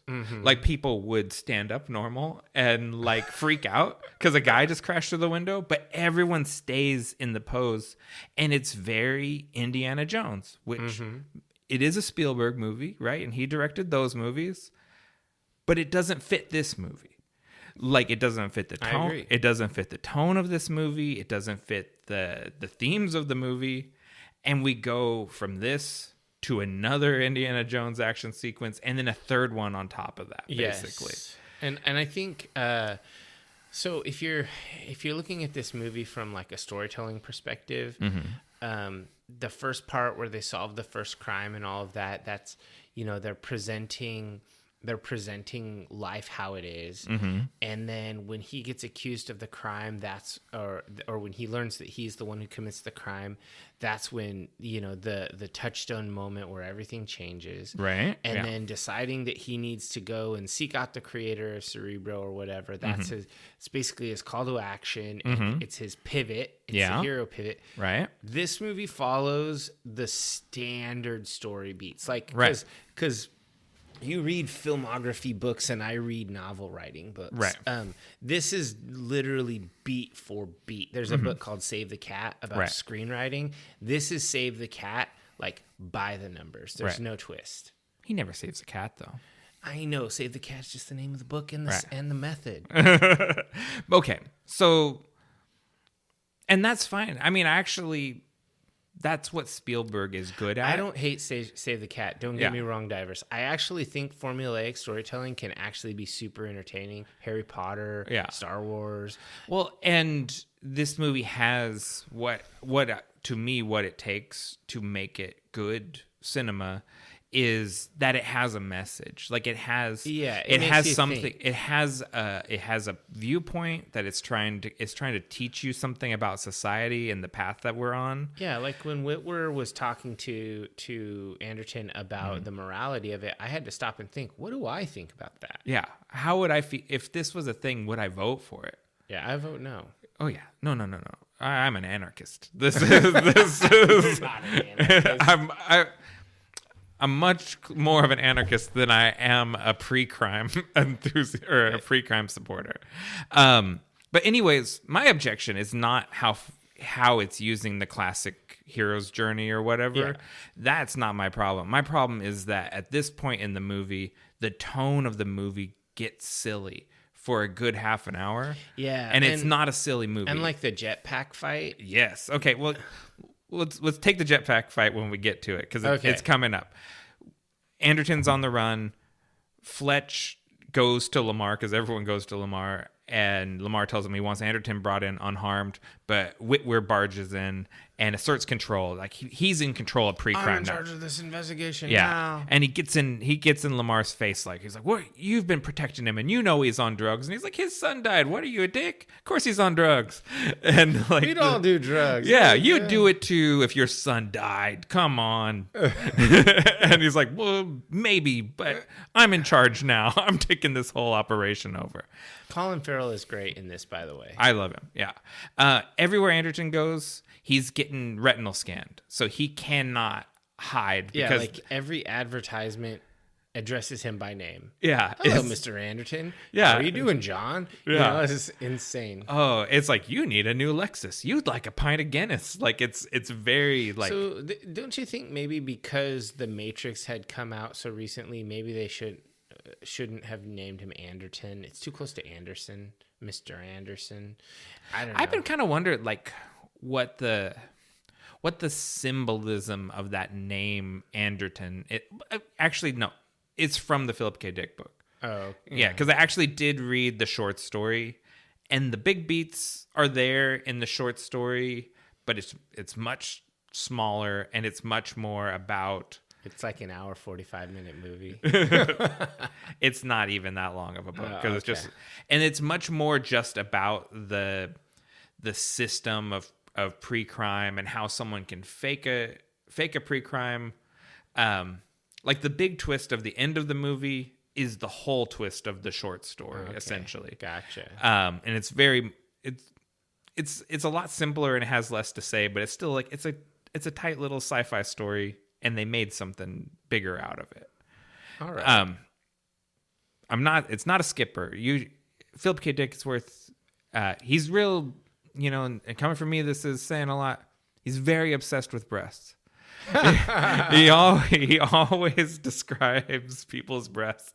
He's never said what a woman's face looks like, but every woman in a Philip K. Dick story, you know exquisitely what their breasts look like and what they're doing.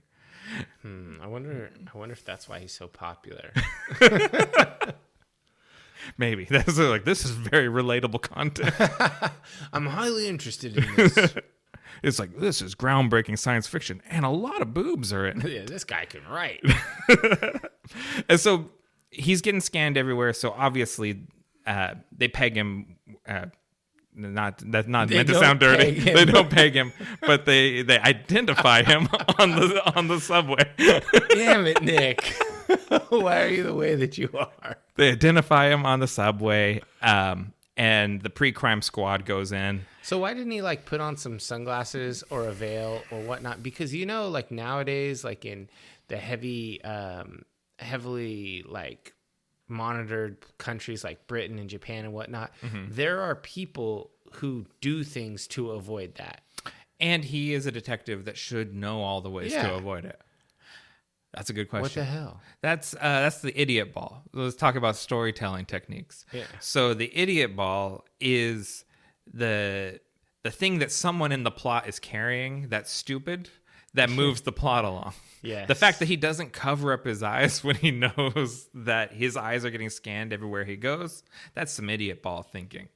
Right now, instead of wearing sunglasses, he's carrying an idiot ball. Yeah, because they would have like mirrored shades that can't be seen through by the scanners. Yeah. So they see him. They're feeling conflicted about arresting their boss. Fletch, pleads with him. Like he's like, please don't run. And he's like, everybody runs. Everybody runs. Yeah. And then Tom Cruise trying desperately to be dramatic. He can be dramatic though. Sometimes he's like really interviewing with the vampire. He is great in that movie. He's the best part of that movie. Wrong. Claudia is the best part of that movie. Fair. That's true. Claudia is the best part of that movie. He's the second best part of that movie. All right, we agree. Then Antonio Banderas. Yes. And then Brad Pitt. Are there any or other? Or is it the mime? Mime better than Brad Pitt? Are there any other vampires? Who can I put in between before Louis? Okay.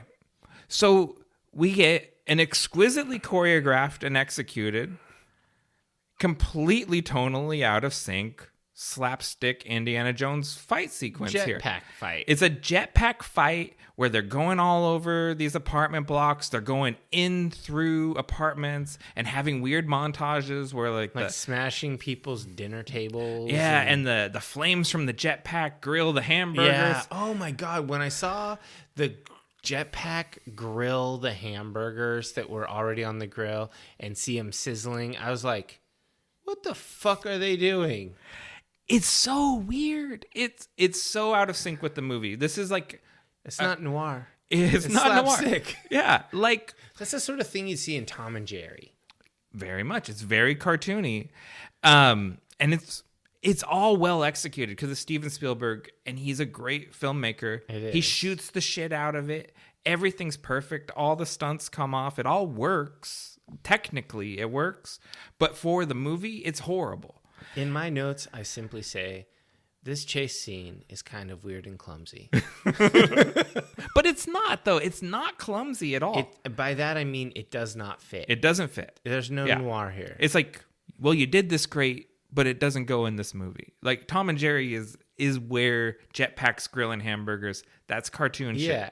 It's not cyber noir. And we go from that sequence into another adventure movie action sequence because he gets away from all his old buddies and immediately runs into Whitwer and his federal agents in a car manufacturing plant. They chase him into a Lexus factory, which good job bringing the manufacturing to America. Yeah, but I like Lexuses. Yeah, because I like Toyota. They make a cool car too, and this that car is dope. It is a pretty cool car, and they have a total Whitwer and Anderton have an Indiana Jones type fist fight in a car factory on an assembly line, which that shit happens all the time in Indiana Jones. Yeah, and there are some cool moments in here. The sonic shotgun is cool. I was just say like the grav shotgun or whatever it's called. Yeah. That thing is rad. Yeah, and he does the cool cowboy thing where he flips it around. It's Terminator 2. Oh, yeah. Because it's the one-handed flip. Yeah. He does the one-handed flip, whereas the lame-o guys, the agents, were using two hands on their shotguns, but not Anderton. He can one-handed operate. And Tom Cruise is great at this sort of stuff. This running gun is kind of his thing. He's great at it. Colin Farrell's great at this sort of stuff. Of the three out of tone sequences, this is the best of the three. Yeah, but I do think that the fist fight, the actual fight, this is kind of some bad. I won't say bad. Just vanilla choreography. Could we get somebody from Hong Kong? Can we get someone better than this? That's not the Spielberg because touch, it's so boring. Like I could have choreographed that fight. Yeah, I'm very amateur. It's the he's got the bare knuckle boxing Dukes stance. Up. Yeah. All right, I shall also put fisticuffs up. That's totally what it is. He kisses his little thing because he's Irish and he's about to fight. Yeah, and it's very Spielberg. It's not very noir, like you said. But mercifully, it ends. Well, it's kind of interesting. Like it looks like he gets killed by the seat going crushing him, but somehow he doesn't. So they're like walking along. Yeah. The assembly line, watching the car that they saw Anderton in. Yeah. Is he dead? And they're like, and then it gets painted red, and it gets his tires put on, and all of that, and then he pops up and drives away. Yeah. And I've never had this thought in my life. I thought, I wish John Williams hadn't done the score to this movie. I've never thought that because he is the greatest to ever do it. Like, he is so good. All of his scores, fucking Superman and Jurassic Park and Star Wars and like everything. When you hear a John Williams score, you immediately think of the movie, and it's so evocative. And I was just thinking, like, this isn't a John Williams jam. Like, this is not a John Williams type movie. This kind of movie doesn't have these sort of action sequences in it. What is going on? What happened to this movie? It's off the rails. Mm-hmm. At this point, it's just kind of nuts. Like, yeah. And he drives away, and seemingly this car being fresh off the assembly line is not part of the grid, so it's not trackable. Yeah. I don't know what's going on. Because they seized his car before. Yeah. Well, that was when it was in like the auto drive thing. Mode, yeah. Yeah. So he's never get an auto drive. Never car. put it in auto. Well, and I think the freeways are have to be in auto drive because I kind of support that. They're doing like all this multi-level stuff, and he goes out into the country because he's going to see Heinemann. And she has a weirdo eccentric estate with all sorts of weird plants. As soon as he goes over the fence, he gets attacked by poisonous vines. And they're like moving like snakes and whatnot. Yeah. And I'm just like, is this fucking Hogwarts? It's very Hogwarts, and she's very Hogwarts. Yeah, she's like okay. So I can't remember the name of the professor who worked in the greenhouse, but is it Grundle?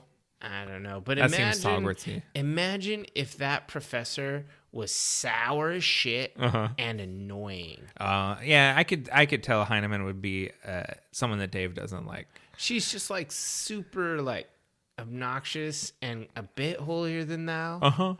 So he limps his way into her greenhouse because he's been poisoned by these vines. And you got stung by the such and such vines. I invented that. Yeah. Fuck off, nerd. She's the mad scientist. Yeah, okay. She's Frankenstein. She's Frankenstein. Okay. And Gideon is Igor. And Wally is I don't know. In the Andy Warhol's Frankenstein, he's the guy that abuses the Frankenstein body. I guess that's Dr. Frankenstein too, now that I think about it. He's a different Dr. Frankenstein. Yeah. He's the gross one. So anyways, she makes him an antidote tea, and she info dumps on him, but in the sort of like, you're going to have to ask me riddles. Yeah. Like, she doesn't come straight ahead with anything. What's in my pockets? Yeah. It's hands. String. No, nothing. I like that scene so much more than this scene. Rankin Bass. Yeah. Best there ever was. That's true, too. R.I.P. Whichever one of them died. I don't remember. I think it was Bass. Yeah, I think you're right. Okay. She explains, because he's like, tell me how someone could fake a prevision. And she's like, how would I know that? And he's like, well, you invented Precrime. And she's like, well, if you call blah, blah, blah, an accident from when we were treating kids of drug addicts. And she explains like where the kids came from, how this gift isn't really a gift. It's more like a curse because of the way the neuroin affected their development. They're able to have these visions, and how her and Lamar basically were like, oh, we could use this to stop crime. They're like, these babies have crack dreams. It's not good. Somehow this is something we can monetize and use. Sounds like Zuck. We finally, after a lot of this rambling, we get to she says the precogs are never wrong. He's set on a path that's inexorably going to lead him to the murder of Leo Crow. They're never wrong, but occasionally they do disagree. Yes. And that's what a minority report is. 2 of them agree, that's the majority report, and the dissenting alternate future is the minority report. And Agatha is really the only one that has minority reports. It also happens to be she is the most gifted of the 3 of them. So that would lead you to think the minority report is actually the most likely to be the one that's going to happen. He's like, which one is it? She's like, only girls have wings. Like gelflings. Like gelflings, yeah. She's like, which one do you think? It's the girl. The girls are the best. And he's really like, this is his my life is a lie moment, because he's like, I've haloed people when they had alternate futures. I think she's supposed to be Yoda in this movie. Well, she does speak in riddles, and she's in like a weird plant place, and she's knows about the shit. She is a Yoda-esque character. Yeah, if you hated Yoda. I don't hate her, and I really like when she kisses him. I think it's really funny. It's just a little odd. Yeah, she's very weird. Like she's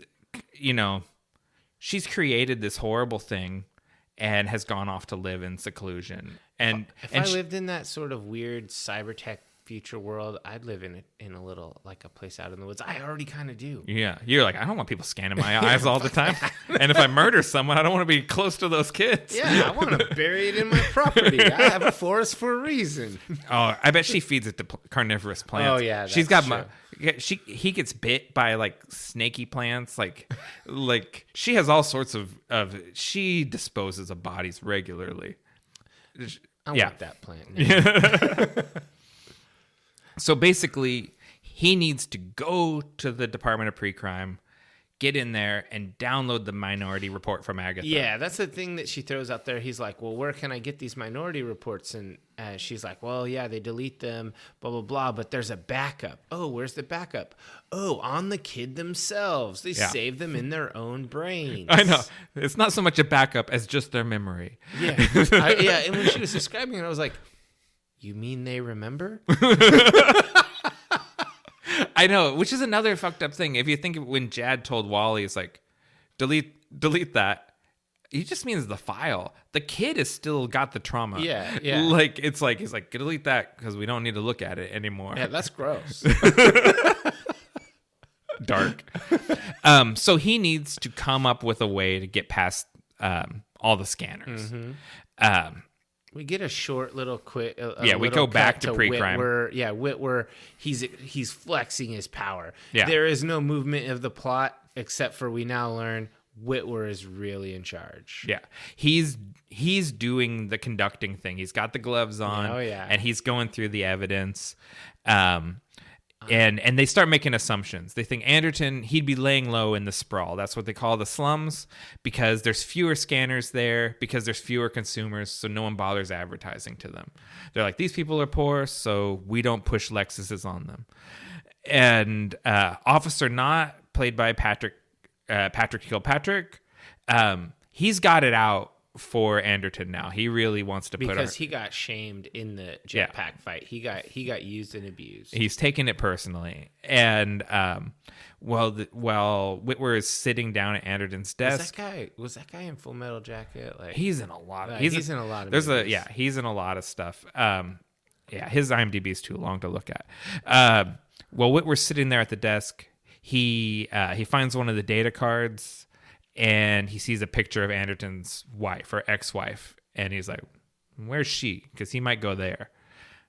Yeah. Cut back to Anderton. He's gone to see the Ripper Doc. Yeah, Ripper Doc straight out of Cyberpunk 2077. Yeah. Except for this is 2002. So. Well, I mean, the Cyberpunk stuff's way before this anyway. That's true too. The old role-playing game. Yeah. Yeah. So he's gone to see the Ripper Doc to get new eyes. They're in like a scuzzy apartment. There's an old movie being projected on the walls called The House of Bamboo. It's a noir movie. Well, and this actor, Peter Stormare. Yeah, we want the money, Lebowski. He's so good. Like, I love this guy. He's like Max Van. There's a lot of great character actors in this. Yeah, they really when I see him, well, I always say, we want the money, Lebowski. That's the first thing I say. And then I think, I love this guy. I like when he was the devil in Constantine. Mm-hmm. I love when he shows up. Yeah, you know that some weird shit's about to happen. You don't hire him to be like friendly dad. Yeah. Or American Gods, where he's Chernobog. Oh yeah. And he's like, and he wants to smash you with his hammer. Yeah, he is creepy as fuck in that role. Yeah, I think this guy is super good. Yeah. He's a great character actor. He's got a bad cold. Lamar also had a bad cold. It's sort of like it's like the cold is an indicator of people you're not supposed to trust, basically. It's like a primordial instinct to stay away from sick people. Yeah, this guy he's got a corruption or whatever. Yeah. Without warning, he injects Anderton with the anesthetic, and he kind of Anderton gets mad about it because you don't always trick your patients. Yeah, it's just like, well, probably. Yeah, probably you do. He's got a Swedish assistant named Miss Van Eck. With this big weird mole on her face. Yeah. She's very handsy with John, just like the Dr. Heineman was. Like, people just can't keep their hands off him. If you get Tom Cruise, you just want to squeeze his butt and kiss him, I guess. Yeah. And it comes out while they're strapping him into the Ludovico machine from Clockwork Orange that this doctor, he arrested him before. Anderton had arrested him and sent him to jail for making torture porn from his customers. Yeah, he's like, it was a performance piece. Yeah, because he was like a plastic surgeon that would film burning the people that he was working on. Yeah, it's pretty dark. Yeah, I guess you film it and then you fix them. Like it's grim. Whatever he was doing was grim, and he went away for a while. And you understand he's going to enjoy carving this guy's eyes out. Like, it's a sadistic thing. It surprised me that he actually completed the surgery. That he just didn't. He does it. Maim him and leave him there. He does it. Yeah, I thought for sure that was going to happen. Yeah. He actually doesn't do anything outside of what he says he's going to do. Yeah, and John is like, okay, I want you to leave me my eyes because I want to keep them. It's like, you can't use them for anything. He's like, leave me my eyes. Yeah, he's like, my mother gave them to me. Yeah. Yeah. But he does rig up, a rope to the bathroom and a rope to the fridge, and then there's like rotten milk and rotten food in the fridge. But they also left him good food. But he just can't find it because he can't see. And they did that on purpose. They're just shitty. I see. I think what happens is some people don't make it. And that's just the food from the last dude. And that's the food from people that did not ever get to eat it. Huh. I think I don't believe him when he says these are sanitary conditions that he's working in. God, no. And I don't think everyone makes it. It's like if you're getting a tattoo in someone's garage, it's probably not the best spot. Yeah. Yeah. No, totally. We do a quick cutaway over to Anderton's ex-wife's house. Mm-hmm. And Whitwer is kind of interrogating her and pressing her about John's attempted suicide. Dick to her. She's just a civilian. This is the moment where I feel like he's the most out of line in the whole movie. Because he's really like he's dredging up shit and trying to get her to kind of turn on John. And she's just like, I didn't leave him because he was suicidal. I left him because I couldn't deal with seeing him, because when I looked at him, I see our son. Yeah, and I don't even know why she's talking to him. Like, first of all, why did she let him in the house? Second of all, why is she talking to him without her lawyer? Because no one has civil liberties in this world. That is just, divers, get your lawyer. Yeah. Don't let the police in without a warrant. Don't consent to a search. Just get a lawyer. Am I being detained? Am I being arrested? What crime am I accused with? Just get this stuff. Get it in your mental speed dial for when you're in these situations. Yeah. Okay. She never should have talked to that guy. No. But she's another cop truster too, because she's another person that goes straight. She's one of the people that goes straight to Lamar too. That's true. That's true. So back at the Ripper, think she has like a Punisher skull tattoo. Anderton does. You know that. You'd know he does. Yeah. No. Knox. Knox definitely has a Punisher tattoo. He probably has a fresh Punisher skull tattoo and a really old Tasmanian devil tattoo. So back in the shitty apartment, I low-key want to get a Tasmanian devil tattoo. Diver Sam has a Tasmanian devil tattoo. Oh, he's cool. Yeah. He has a lot of cool tattoos, though. I think you can have any tattoo if you have cool tattoos. Yeah. You know, because it's like, if you only have one tattoo and it's terrible, everyone just thinks you have bad taste. Yeah. But if you have lots of cool tattoos and some of them are a little questionable, it's like, oh, that one's cool because it's weird. Yeah, because it's a joke. Yeah. So Ripper Doc gives him the aftercare instructions. He can't take the bandages off for 12 hours. Yeah. Sets a timer. If you take them off before 12 hours, you'll go blind. Mm-hmm. He gives him a rope that goes to the refrigerator and a rope that goes to the toilet. Puts a sandwich and the milk in there, like we said, and he gives him a little injectable with a paralytic enzyme. Yeah, I thought that was interesting. Here's a biological disguise, just in case you need it. Yeah. I hate you. And here's a bag of your eyes because you wanted them, and he leaves. He was way nicer than I thought he would have been. I think it's just like the people that he burned for his videos. I think he did fix them afterwards. Yeah, I think the pleasure is in the mutilation or whatever, but he wants to keep performing his job. He did kind of do him dirty by giving him a Japanese dude's eyes so that every time he's scanned, he's called Mr. Yakamoto. He's true. Clearly not a Yakamoto. That is true. It's not a great disguise. And by not cleaning out the fridge, so that there was definitely did him dirty on a few ends. Yeah. So he leaves, and he gives him a Neuroin puffer too. So so he gets the Mask of Zorro is playing up on the wall. He takes a hit of the Neuroin and has a flashback dream to when he lost Sean, and we see they were at the public pool playing How Long Can You Hold Your Breath. And while he was underwater, Sean got abducted. This scene was too long. It's pretty long. You need something like this. I don't think you actually need a scene about how the son was lost, because you already had the scene earlier on where you establish the son and how you loved him or whatever. Mm-hmm. The son is actually completely unimportant. Yeah. He could have simply died of natural causes. Or been, or I don't know, like he has to die from crime for him to become a crime fanatic. He could have been jokered, or whatever. It doesn't really matter. I don't think this scene was needed, and also, I hate child actors.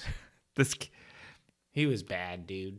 The kid is pretty bad. In all, this is actually the kid's best scene, because the stuff about how do I run fast like you, Dad, and that stuff is all really bad. The how long can a whale hold its breath? That's real kid questions. Kids ask you stuff like that. Mm-hmm. I've never heard a kid say how do I run like you. Like it's this scene to me that I don't disagree because I'm looking for scenes to cut, but this one didn't bother me.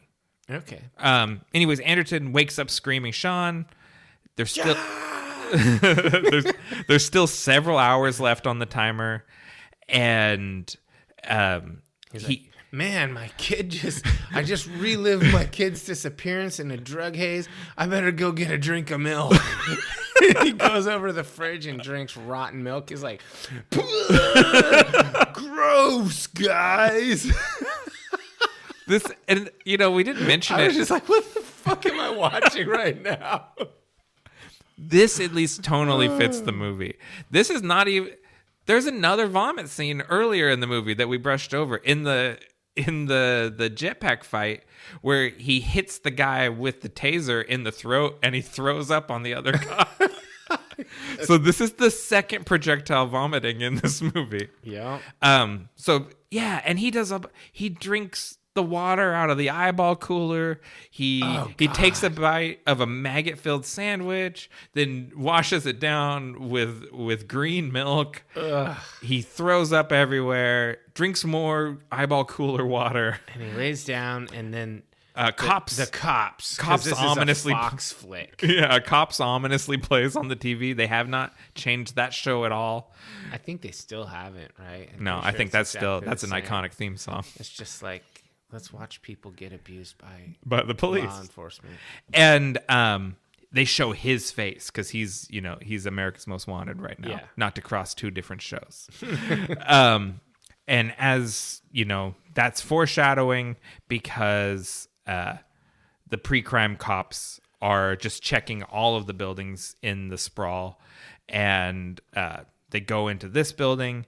They scan it. There's 27 hot bodies in the building, and they release 8 robotic spiders to go around and scan everyone's eyes. And these are extremely Matrix-y. Yes, they are very Matrix-y. Like the robot spiders and the squid bot things. Like this is homage. This scene is very creepy.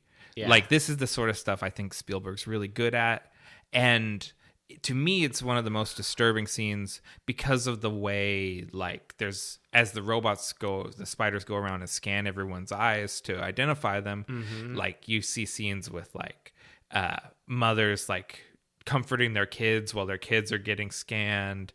There's a couple that's fighting, and they stop fighting so the thing can scan them. There's a couple having sex, same thing. Like, these people are so used to the police just rolling in and sending robots into their apartments to come through and scan their eyes.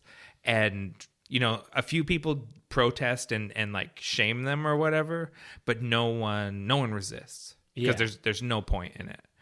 And John, he kind of stuffs up the hole in the apartment that the spiders would come through, and then fills up a bathtub with cold water, dumps the ice in, and basically tries to avoid the heat sensors of the robots. He's a cop. He knows how. He knows what they do. Yeah, and they announce it to the apartment building. This is the Department of Precrime, and we're sending scanners into your apartments. Yeah, and he's underwater, and then a little blurble of air comes out, and the spider's just about to leave, and then there's the pop, and the spider comes back, and it's up on the edge of the tub. And it zaps the tub, so he has to come out. This reminds me of the movie Batteries Not Included. The little bots. Yeah, the little robots. And the shitty rundown buildings and stuff. It's kind of like that. They do have, there's a little bit of that. Yeah, that's a good pull. Yeah, I can see that. Basically, the robot has to scan his eye. He doesn't want to get his eye out because he's going to go blind. But it pulls up the bandage, scans the eye. It's Mr. Yakamoto. It's not John Anderton. And so the robots leave. And cops can stand down. Cops can stand down. They don't have to bust the door. They can go get noodles and move on. Yeah, and so it's weird. Basically, like, I like this scene setting, like how it sets up how dystopian the future is, how police state it is. The movie's tonally back on track now. Yeah. And what was there was I thought more would come from him taking the bandage off early. I was like, me too. Like, why didn't it fuck up your eye? I told Lisa, I was like, it's like Odin. He has to give up his eye for knowledge. Yeah. And like, I was like, this is symbolism. This is cinema. This is filmmaking. No, never nothing. mind. Never revisited. The eye's it fine. was nothing. Like, I have that in my thing. It's like the spider shocks him and they read his eye and it's all messed up. What's going to happen? Nothing. Yeah. We just never comes back to it. The whole, don't take the bandage off for 12 hours or your eyes or you'll go blind. That was a lie. I guess it was. Yeah, I guess. Nonsense. Anyways, Whitwer's still analyzing the prevision, and he's identified there's another person in it. There's a female in the room. Yeah. And then we cut to outside the office of Precrime. Anderton's showing up. We hear he's like, I'm going back to work. I'm going back to the scene. There's a tour guide just kind of info dumping about Precrime. Mm-hmm. So the program began in 2046, and now 9 years later, the District of Columbia is the safest city in America. Sure. Okay. And John hits his face with the injector, and everything goes loosey-goosey. Yeah, and he's all all like gnarly. He's got a saggy baggy face, and he goes in through the back door because he knows all the ways, and pulls one of his old eyeballs out of the bag, and we get one. So here's what should have happened. He holds it up to the thing, and it goes, access denied, and then the cops are aware that he's there because there's a 0% chance that they would not have revoked all of his access. I agree with you. That's a huge plot hole. He needs to get in the room. And why didn't he like beat up a cop, hold his head up to the thing, and then go in? It's more plausible. Okay. Or catch Wally, go into the bathroom, steal Wally's access card, or like it's all eyes. Like walk him up, hold him by the hair, and hold him up to the thing. Like there's like a million ways we could riff on this for literally 5 minutes and come up with a way better plot device. But it wouldn't use the eyes. It's my mom gave him to. Yeah, it's about the symbolism of the eyes that we keep coming back to. Mm-hmm. Or not symbolism, but the theme of eyes. It's to get that theme in there again. We get one. This is the last, thankfully, weird slapstick moment where he drops the eyes and chases them and they're down the rolling ramp. down the ramp and into a grate. Yeah. And he's chasing them. Yeah, like he's like, oh shit, chasing the eyes. And it's like, oh man, we're doing this again. It's turned into that movie. But mercifully, it doesn't stay on that track. This would never have happened to Deckard. That was another thought I had. And I think it's because of there's so many Indiana Jones type sequences. Mm-hmm. I thought this is supposed to be a Harrison Ford movie. Like, oof. Could you even do that though? Like after he was in Blade Runner? No, I don't think you could. Because then you're going to be movie. You're going to be compared too directly to Blade Runner, which no one really is going to want to do. No. So, anyways, let's get back on track. Okay. He catches his eye before it goes down the drain. He scans the thing. He gets in. Wally doesn't recognize him because he's still got saggy face. He locks the door and tells Wally. He talks to Wally. He's like I've always liked you and I really don't want to have to hit you hard or something. Oh, it's you, boss. And it's like, oh, it's you. And so he says he wants to get the information out of Agatha. He wants the Minority Report. Mm-hmm. And I did just brush over that the Wally was brushing Agatha's teeth when he goes in there, and he's being very intimate with her. He's very face to face with her, like doing the toothbrush in her mouth and the whole thing. I was like, you're getting real close to the line here, Wally. I know you have to clean their teeth, but it shouldn't be so sensual looking. Like, could you scowl a little? Could you not? Could you like do it? this more medically and less sensually? Because yeah. Could you imagine if you went in for like a cleaning at the dentist and they're like face to face with you and they're like, "Don't worry, Wally's got you." Oh man, it's like fuck. Get away. You know, I had a dentist, Dr. Lee. I wouldn't mind if Dr. Lee had cleaned my teeth like that. I would have probably been like, "Oh, this is weird," but I'm into it. My current dentist, I wouldn't like it if he did This that. is service. Nothing against my current dentist. I like his sardonic attitude. I just wouldn't want him to centrally clean my teeth. Okay. Let's get back on track. Serious. This is a very serious podcast. We only do serious things. Minority Report is a serious movie. At times it is. And Tell me more about a jetpack fight and then, anyway.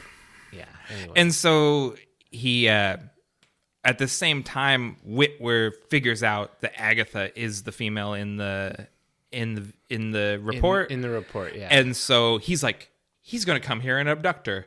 Turn around. He's abducting her right now. Right now, behind my back. Yeah. And so he shoots out the window, barges in there. Tom Cruise thinks on his feet, hits the flush button, and flushes him and Agatha out of the system. I did kind of like that. Yeah. I did like that there's a flush button. Yeah. Seems like there would be. And Wally's not pleased. He's very traumatized because he has got a creepy relationship with this comatose girl. He's like, oh, my coma girlfriend. Yeah. She can never reject me. Ugh. And then, like, you know, Wally's freaking out. I hope Wally's an incel. Because the alternative is now you've gone over a line. Then I'm hoping for Agatha's bodily autonomy. Jeez. No. Well, she has none already. I'm wishing that she did. I wish she did too. Yeah, and I wish that while I hope inappropriate toothbrushing is all the worst. Is the extent of it? Yeah. I'd rather that didn't happen, but hopefully that's the end of it. Anyways, Wally freaks out and he tells Whitwer, because Whitwer's like, why would he take her? And he says, why? Because now he can kill anyone he wants. And we'd never know. It doesn't work. Because the whole system hinges on her. The other two are useless without her. Don't forget, we're going national. It all hinges on one girl. Yeah, I mean, Wally must not know about the army of drug-addled children that they must have to go national. I know, and he would be so stoked. Think of all the teeth. Could you imagine just him walking into like some underground lair with a bunch of vat kids? He'd be like... He just comes out with the Oral-B. He would just be in heaven. I don't want to see that movie. That is really some Minority Report weird fanfic. Okay, so there's 51 minutes on the timer until Anderton murders Crow. And there was actually 51 minutes left in the movie exactly. Oh, really? No, they're not that clever. Okay, that'd be kind of cool. I bought it. You should have stuck to that. Oh man, I knew you'd buy it though because you think better of them than they deserve. You want to believe. I want to believe in Spielberg, and he gives me a lot to believe in through because he's pretty good. That's the thing. Like, no one's ever said like a lot of people said Spielberg's trash. I don't think he's trash. He makes pretty good movies, but there's a lot of flaws here. Yeah.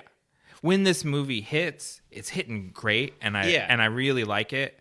But it goes off the rails, and I just have a hard time coming back.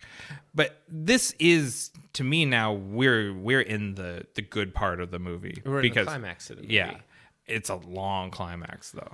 He's like Sting. He prolongs his climax. It's a very tantric. It's a tantric movie. He has to get her. He has to get her clothes because he can't have her walking around in her weird swimsuit. So he goes to the Gap, and this is where we find out he's got Mr. Yakamoto's eyes. At the Precrime office, Whitwer is like starts. He's a good detective. He's like none of this is store-bought computer stuff. Who makes the computers? Yeah, we later learn he was a homicide detective. Yeah. Rufus Riley makes the computers, and Rufus Riley is basically like a cyber pimp. He works. Yeah. He's like Mouse. He's like Mouse. He's a digital pimp. He works at the place called the Cyber Parlor, and it's a VR arcade / brothel. I do want to defend the people who go to that place, because there's a lot of people who are just like, there's one guy who's like getting congratulated by all these famous people. There's other people who are like, it's not just digital pimping. No, that's why I said VR arcade would be cool. I said arcade / brothel. Oh, okay. It is whatever your fantasy is. They get the information. I want to fight Commander Worf with a batleth. Could Rufus handle that? I bet he could. I mean, just think about how much digital information there is of Michael Dorn playing that character. Yeah, for sure. Right? There's all sorts of footage of him from every angle you could want. It'd be very easy in their world to build a hologram of him. They could deep fake him right now. Yeah. So yes, you could totally like, I want to fight Worf. And they're like, do you want the Star Trek music? Yeah, of course I do. I have the Spock and Kirk music. Dun, dun, dun, dun, dun, dun, dun. Yeah. Okay. So he's talking to this guy that wants to kill his boss, and Anderton comes in, and Rufus is like, "Oh, get out of here, you dirty dog! You're the sort of person that makes the world a terrible place to live." Yeah, because he was like, "All right, we can." Oh wait. Yeah, it's like, "Oh no, the cops are here," and Anderton's like, "I need you to hack her mind. She's a precog," and he's like, "Yeah, sure, you brought a precog in here," and then it's like, "Oh shit, he really did."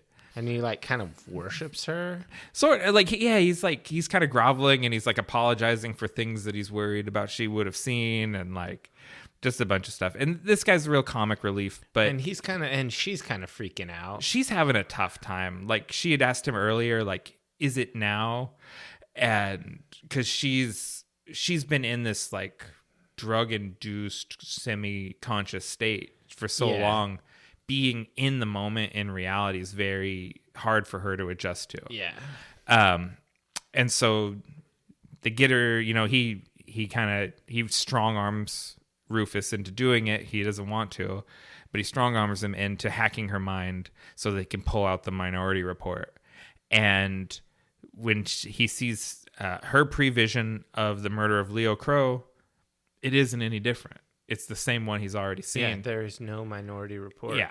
And he's like, shit, I do it. Yeah, how can this be? How can there not be an alternate future where I don't kill this guy? And then she has like one of her seizures and shows the murder of Anne Lively again. And he has Rufus record it. And then she says, she comes out of the seizure and she's like, they're here, and Precrime is there at the cyber parlor. Yeah, and the murder scene is like going in reverse. It's really interesting. And it's, like when on my second view, because she is showing the Minority Report of that murder. Like, this is her alternate take that was scrubbed. And you can see the differences in the murders. The Majority Report and her things don't quite match up when you rewatch the movie. Yeah. And they escape through the mall. I'm pretty sure it's the same mall from Wonder Woman 84 in Washington, D.C. It kind of looks like that, yeah. And she uses her premonitions to help avoid capture. Yeah, like stop. And then the balloon man blocks his line of sight. Yeah, she's like, take that umbrella. This guy drops a briefcase, and she knows all the things that are going to happen. Drop some money here. And then the homeless guy bends down to get it. Trips the cops. Yeah. My favorite thing is when she stops that woman and she says, he knows, don't go home. And like, that woman's just like frozen with terror. Shit. Like, and we just like, you don't know anything. Like, her probably, I just go to the husband's going to murder her because that seems like usually what's happening. But it's like, he knows, don't go home. From her, it means something. And it obviously means something to that lady. Yeah. And then they go outside and it starts raining, and he has this moment where he knows that's why she had him take the umbrella. And it's the first time he looks at her like she's a person and not a machine. Yeah. And I was like, empathy established. Like, he just refound his humanity for the first time in this whole movie. Anderton just became a character you want to root for. Yeah, like, we're deep in the movie at this point. And at this point, there was no one I liked until he actually became a person. Yeah, like, his hero's journey, like, we're getting somewhere. And to me, like, the movie doesn't get its heart until she comes out of the tank. Like, she is that catalyst. Oh, she's the catalyst of the movie. That's why we start focused on her eye. But she spends more than half of the movie comatose. Yeah. It's really it's good storytelling, I think. It is, though. Yes. I think that is good because he's instantly humanized. You know, in humanizing her, he finds his own humanity. Yeah. And then he looks up and there's the man with the sunglasses. It's actually a billboard. Yeah, it's not actually a guy standing there. So they are at Leo Crow's apartment building. Mm-hmm. She's led him right there. They go in. He essentially sticks up the front desk guy to see the registry of the hotel. And why didn't that guy pull the old, I know you're not going to kill me because Precog hasn't arrested you yet? I don't know. I think probably because he just had a gun pointed at him and he just kind of... He wasn't thinking about it? And you don't tend to, especially in that kind of job, care all that much to stand up to someone pointing a gun at you. Like, if I worked at the front desk of a seedy hotel and someone pointed a gun, I'd be like, oh, that's fine. Just go. Just do it. Don't kill me and kill whoever you want in here. He gets the room number. He goes up to the apartment. We have a little bit of a mix-up with going into the wrong hotel room for some reason. I don't know why that mattered. That's skippable for sure. Just, ugh. But then he goes into the hotel room. Agatha starts pleading with him to not go, to leave, and to choose not to do it, to change his future. And he's like, he's too on the case to do it. And he assures her, he's like, I don't even know this guy. There's no way I'm going to kill him. I just need to know what's going on. Yeah. And he goes into the room, and the bed is covered in pictures of kids. Yeah. Abducted kids. And some of them are of Sean. Basically Lamar's farm for drug babies. Probably. Yeah. They really probably are. I never really thought, like, who are the other kids? I assume that's where... I don't know. Was Anderton's kid taken to be a precog somewhere? No. Probably not. There's more because his wife was... He didn't get hooked on the drug until after the kid was taken. And as far as we know, the wife never was. Well, then we never get... Like, do we get solved? Like, who took the kid? Where is the kid? Like, no. The kid's just dead. So, like I said, none of this mattered. Okay. The kid arc didn't matter. No, yeah. In the long run, no. In the long run, no. Okay. Okay, so he finds these pictures of Sean with Leo Crow on the bed, like photo booth pictures of his kid with this guy. And, you know, he's like, oh, this isn't a setup. I'm really going to kill this guy when he comes in here because this is the guy that took my kid, and that's why I murder him. And that's the only thing that would ever get me to kill someone. Yeah. And so he's like, oh, I do kill this guy, but I want to. Yeah. Like, that's sort of the situation. I think at that point, if I were Anderton, I would have made peace with it and just killed him.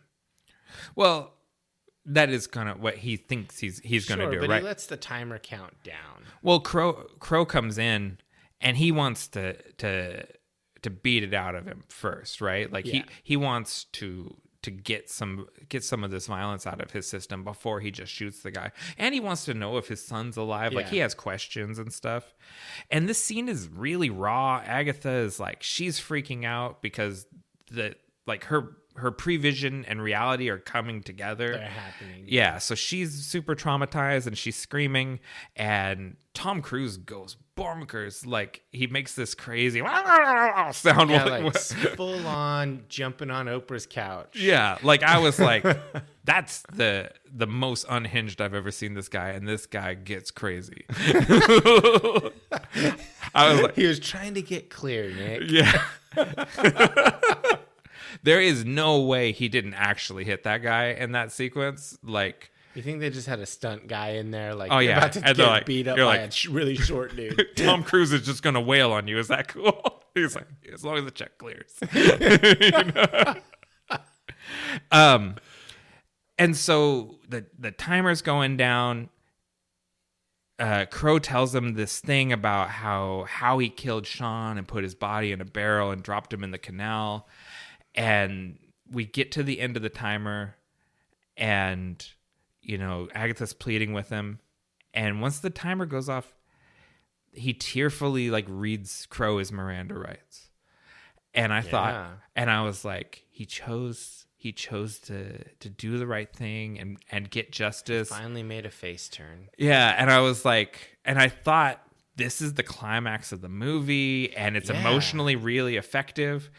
And then it ended. And it was so good, right? Right? Like, I thought, I was like, oh, wow, he did. And I just, I was feeling good about it. And then Crow is like, you're not going to kill me? I was like, wait, what? And he's like, my family won't get anything if you don't kill me. And he's like, what are you talking about? And then Crow lets the whole thing out. He's a patsy. The whole thing about abducting Sean was fake. Made up. The pictures of him with Sean are fake. He's someone that's in financial trouble, and he's agreed to allow this guy to murder him so his family will get a big payout. Mm-hmm.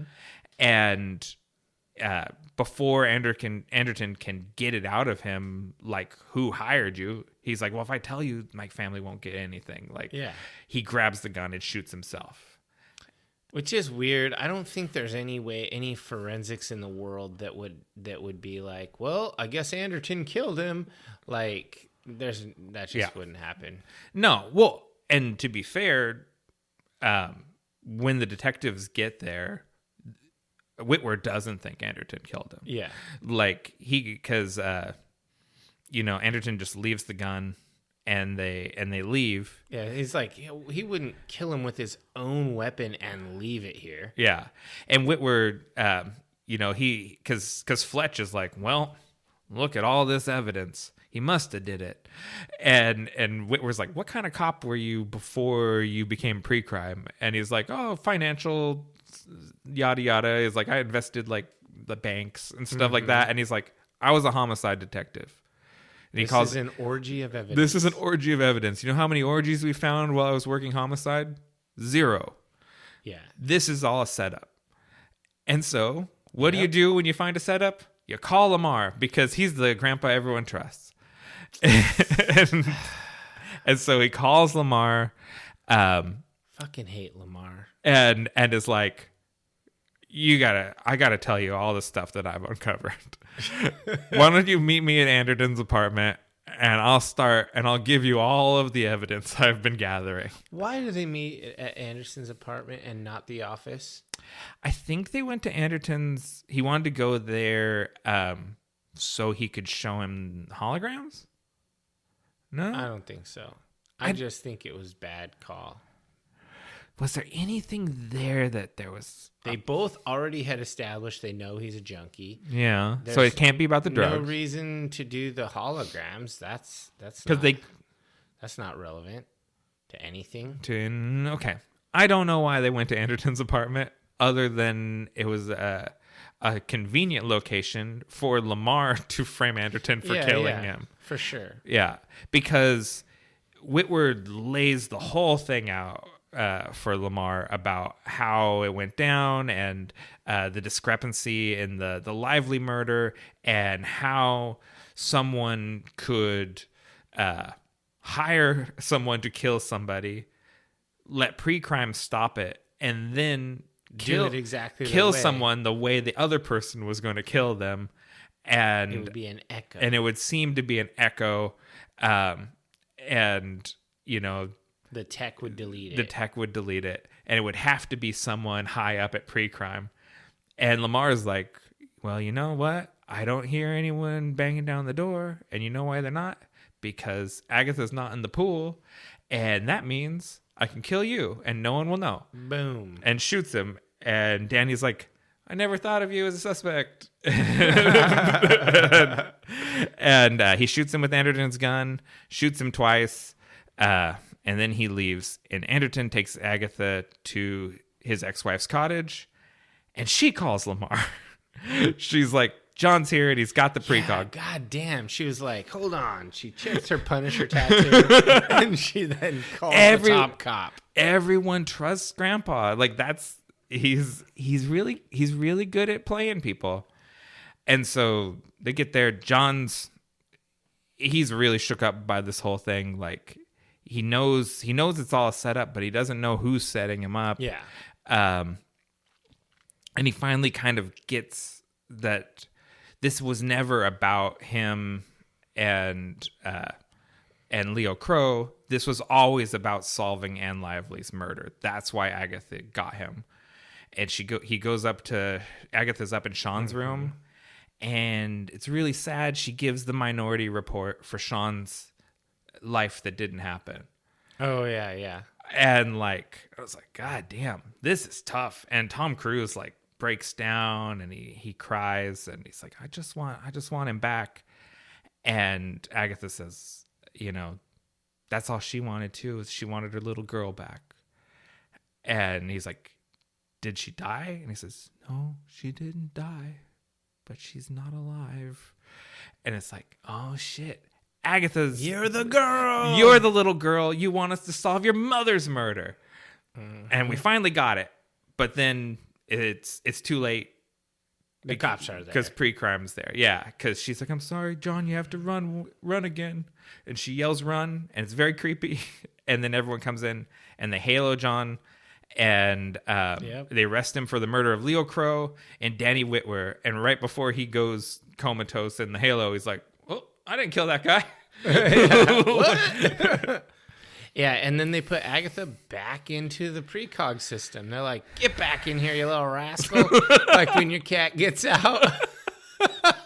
It's just like that. Just like how when you lay your cat down into the pool and gently kiss it on the lips. Wally crossing lines. Yeah, that was when Wally... That was when the toothbrush was the way he talked to her was weird. The toothbrush was creepy. This was over the line because he kissed her on the mouth. But he missed her. Are we supposed to sympathize with Wally? Because John tells him that he likes him, and Wally likes sometimes in these movies, I don't know what the director thinks about a character when it's like, you're like, this guy's a creep that's abusing kids. And you're like, but I feel like he's sympathetic, but I don't feel sympathy for him. Yeah, it's like, is Spielberg trying to make a really complicated demonstration of how you can empathize with a child abuser? Like, why? I just think it's the sort of thing where it's like he just didn't think this through. No, well, here's I'll present a couple theories, and we'll never know which one's true. One, the guy playing Wally did it in the moment because he felt like that's what Wally would do, and Spielberg was like, "Oh, that's good. We're leaving it in." Wally's that kind of creep. Or he was directed to do it because Spielberg felt that's what this guy would do. He would kiss the girl. I think either way, it's cut. Either way, it's a cut. We don't want it. I didn't like it. I mean, I didn't like seeing it, so... oh, my God. So let's just go back. Like, let's see the Minority Report. I go, either way, cut. And then Nick goes, I really like that. That's the minority. That's the Majority Report is like, yeah, cut that. That's gross. The Minority Report, you know what? I actually really like that scene. You go, yeah, me too. Yeah, don't leave me out. Delete that one. Oh. Okay. We're in this prolonged climax. Like at this point, the movie's really rattling along. Sting is like, I'm starting to get bored, mate. Department of Containment. John gets put into the system by Gideon, and he says, "They say you have visions, that your life flashes before your eyes, that all your dreams come true." I don't think that's true because they're constantly showing them the murders. Yeah, I think that's nonsense. I don't think you have any sort of good visions when you just have not the worst moment of your life, the worst moment of your life that never happened. You know what I mean? You didn't do that. You didn't actually do it, but you're constantly getting bombarded with. It was dreamed up by a person on drugs. That's true. And so we cut over to Lamar, and he's back in grandpa mode. And, you know, storytelling wise, when Laura walks in, he comes at her with his in his like mea culpa, and is like, "This is all my fault." And it's like oh, it's like a confession, but it's a pseudo confession. Yeah. And he's getting dressed in his old dress uniform and doing I just need to make sure it still fits. You know, and Precrime's going national, so the initiative passed, and he's going to be in charge of the whole thing. And you know, I wanted this to be John, but now I'm going to do it in John's memory. And it kind of seems like Lara knows that Burgess is a fraud at this point. She detects some bullshit. She is detecting bullshit, and then the final straw, because she starts asking him, you know, she's like, John was saying all this stuff about the Anne Lively murder, and this is a setup, and blah, blah, blah. And he's like, well, she's tying his bow tie for him because he's pretending to not know how to tie one. He's like, you know what? I'll go down to see Gideon, and I'll look if there's any unsolved drownings. And she's like, I never said that she got drowned. And then Lamar stands up, grandpa face drops off. Yeah. Sinister murder face comes on. He goes, I'll come by and see you at the cottage tomorrow.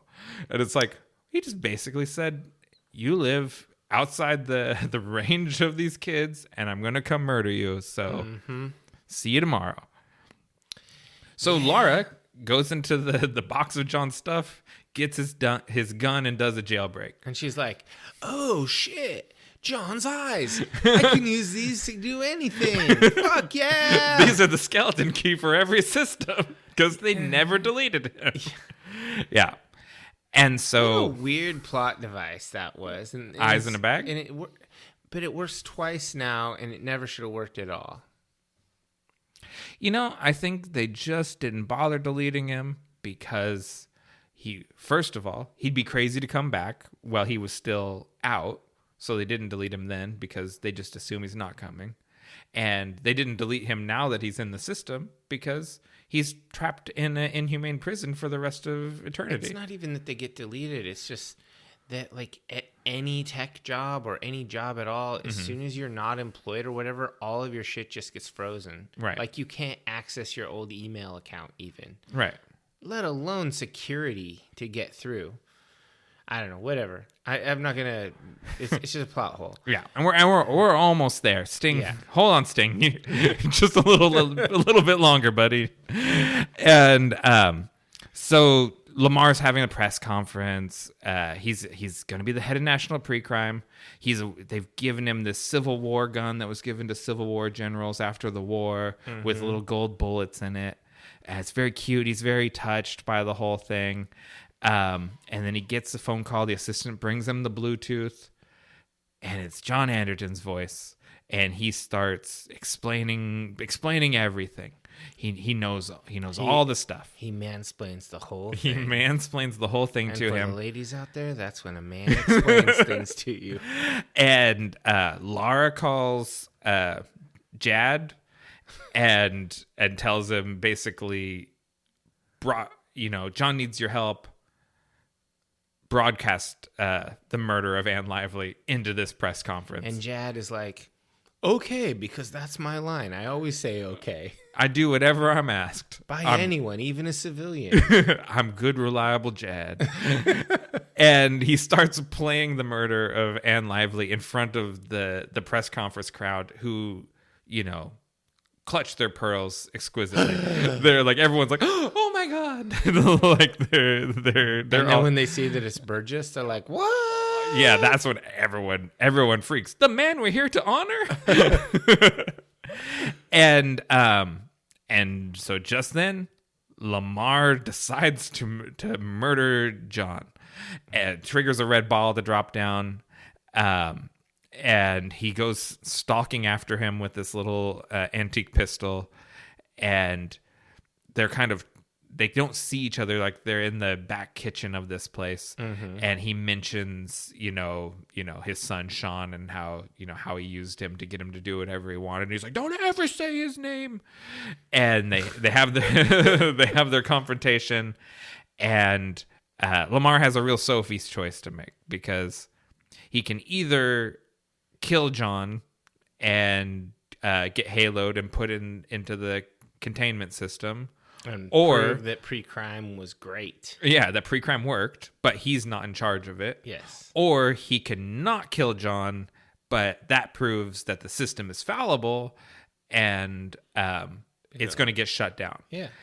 And so Lamar kills himself. Yeah, and he basically ends Precrime as we know it. Yeah, he kind of begs forgiveness as he's dying. The Precrime cops drop in just moments too late from their fire spray gunship, and then we get the ending montage.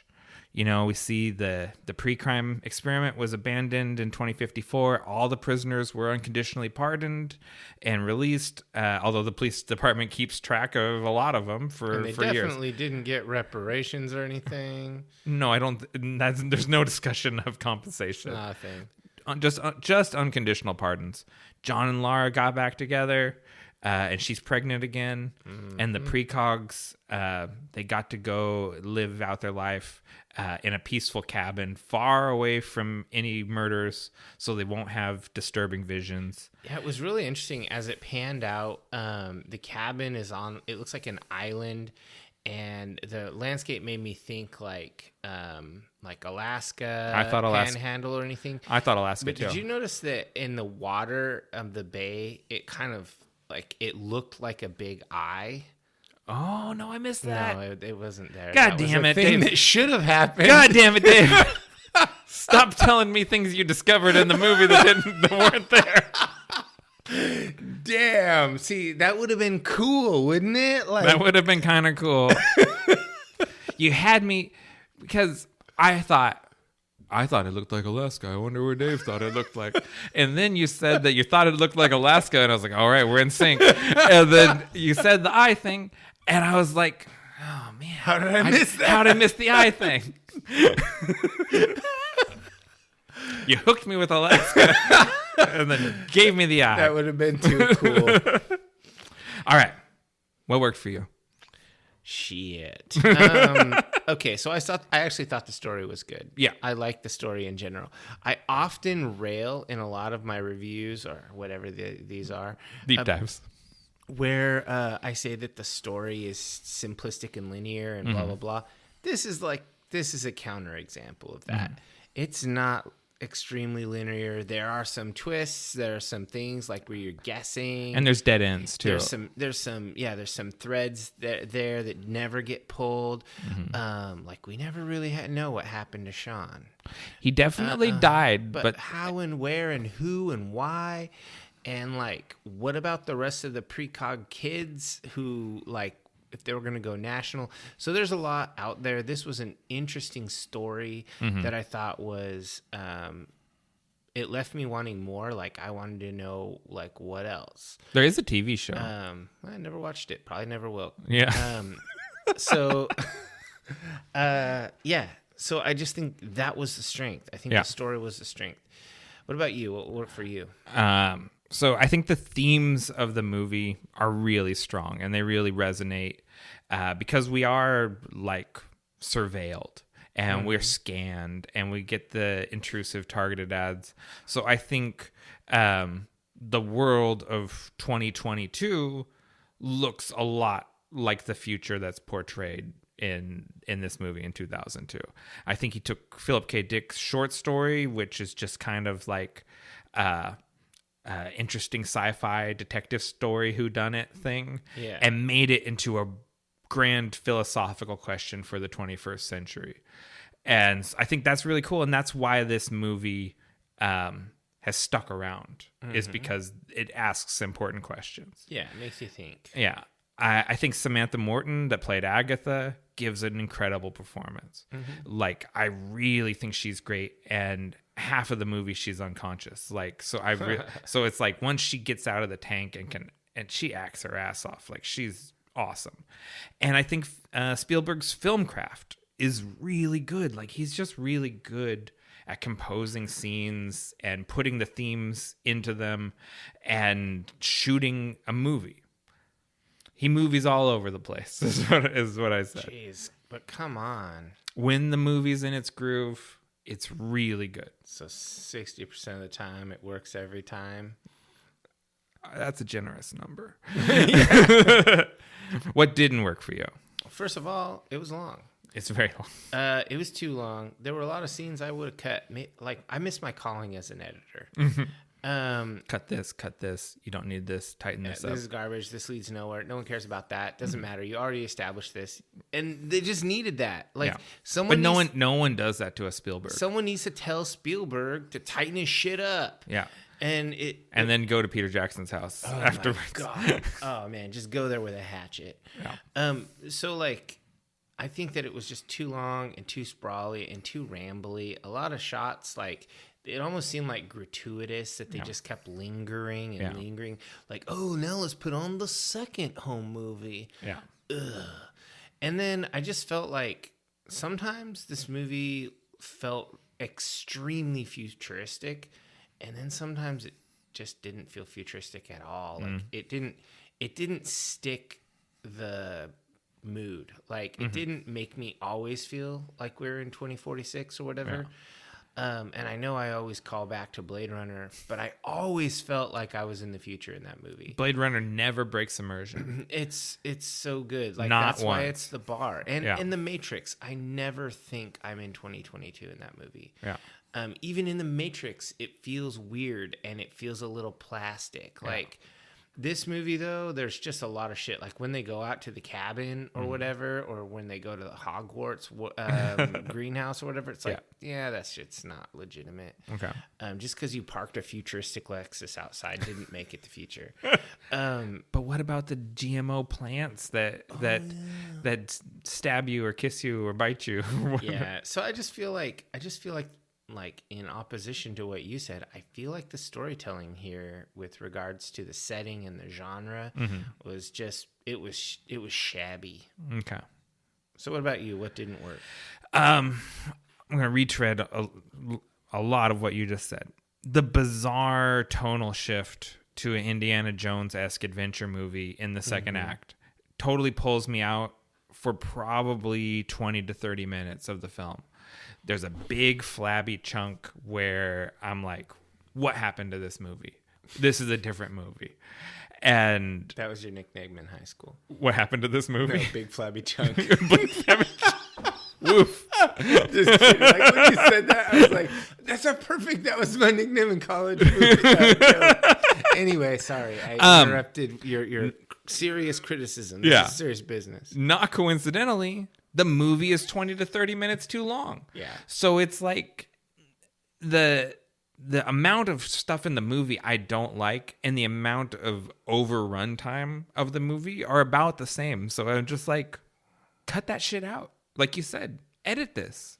It needs an editor because the good parts are so good, but the movie is not. I didn't want to rewatch it. You know what I mean? Like, I watched it once and I was like, that was a weird movie. And when it was time to sit down and watch it again, I was like, oh, sit through this long ass movie again. So long. Like, that was funny because when I said, I'm about to sit down and watch this movie, you're like, yeah, that's a long ass movie. And you feel how long it is. You know, you really sometimes do. a long movie, you go, wow, I didn't know that was 3 hours. That's crazy. This movie's 2.5 hours and you're like, oh, this feels like a 3-hour movie. Yeah. And then finally, I hate the color grading. They do this thing where the colors are all desaturated and toned way down, except for the whites are over brightened. Yeah. And especially when they're outdoors, it's hard to look at. Like when they go to his wife's cabin, the lens flare off the sun whites out the whole screen a couple of times, and I was like, fuck, it's like actually looking at the sun. It's so bright. I mean, they did that on purpose. It's on purpose, but I hate it. And like, yeah, what's the effect you're trying to give? Like, I guess it makes it dreamlike. You know, we've said that a few times, so it must be the intent. But it's just wrong for the movie. Like, it's anti-noir. You know what I mean? It's the opposite of noir. It's blanc. It's like it's the movie is so white that it's blinding at times. And so I hate that. Should not have done it. Yeah, this is a no-go. All right. Now the hard part. What do you rate this movie? It's between stars. It really is. I mean, here's the thing. There was some really good writing in this movie, and there was some really good character acting, like the Ripper Doc, the side cyber cops, like Agatha. I'm even down with Boss Man Lamar. Great performance, and I was just like, man, there's a lot to like here. There is like a pile of good stuff, but then there's also just like oof, I'm glad this is over. Yeah. You never should say I'm glad this is over if that's a good movie.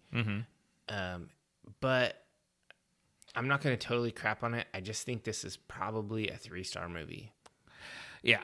I've talked myself up to the 4 and then back down to the 3. Going through it with you, I've probably come back to the 3 as I've had time to... I did like it more on my second watch through, but the problems are so glaring, and just honestly what I think of it, I do think it's a 3-star movie, but that puts us wildly out of sync with the consensus on this movie. I mean, a bit. Like IMDb gives it a 7.7, which is almost a 4. Rotten Tomatoes gives it a 90, but fuck Rotten Tomatoes. It's highly sus. They never have accurate readings. Metacritic gives it an 80. So, I mean, I think probably this is probably 4 as per the standard, like the people, but nah, they're not looking with a critical eye, and they're not comparing it to other 4-star movies. Yeah. They're looking at things in isolation. I try to look at the landscape. Okay. This can't hold up with other 4-star movies. It's not a 2-star movie either. No, it's not, because it's like... It's got 5 moments and 2 moments. Yeah. And that it has enough 2 moments to pull it down to a 3. Yeah, well, I mean, this is I basically came in to this is a 3.5 star movie. Like, I was talking to Carrie about that, and I was just like, I just can't give it a 4 because I did not actually walk away from it like loving it. I walked away from this thinking, Philip K. Dick is a hell of a writer. Yeah, I'll give you that. The whole collection of short stories that this is in, and We Can Remember It For You, which is the basis for Total Recall. Okay. Those are all just great little sci-fi stories. Like, I don't know, do sci-fi magazines still exist, like in the 40s? Oh yeah, like Amazing Stories and stuff. Is that still a thing? Because I don't know. They became comic books, I guess. Yeah, those tight little sci-fi stories, that's an art form. And like you know, Dick and God, who am I thinking of? The ornery guy that gets credit for writing the Predator, or not the Predator, the Terminator. Oh, I don't know. I'm spacing on his name, but there was a lot of guys that wrote these sci-fi short stories that really still are influential. Yeah. And I just don't know if there's a place that people publish stuff like that anymore. Probably the internet. Yeah, just self-publish. It's on LiveJournal. Yeah, it's definitely on LiveJournal. All right, so let's just take a quick break, come back, and have our closing statement.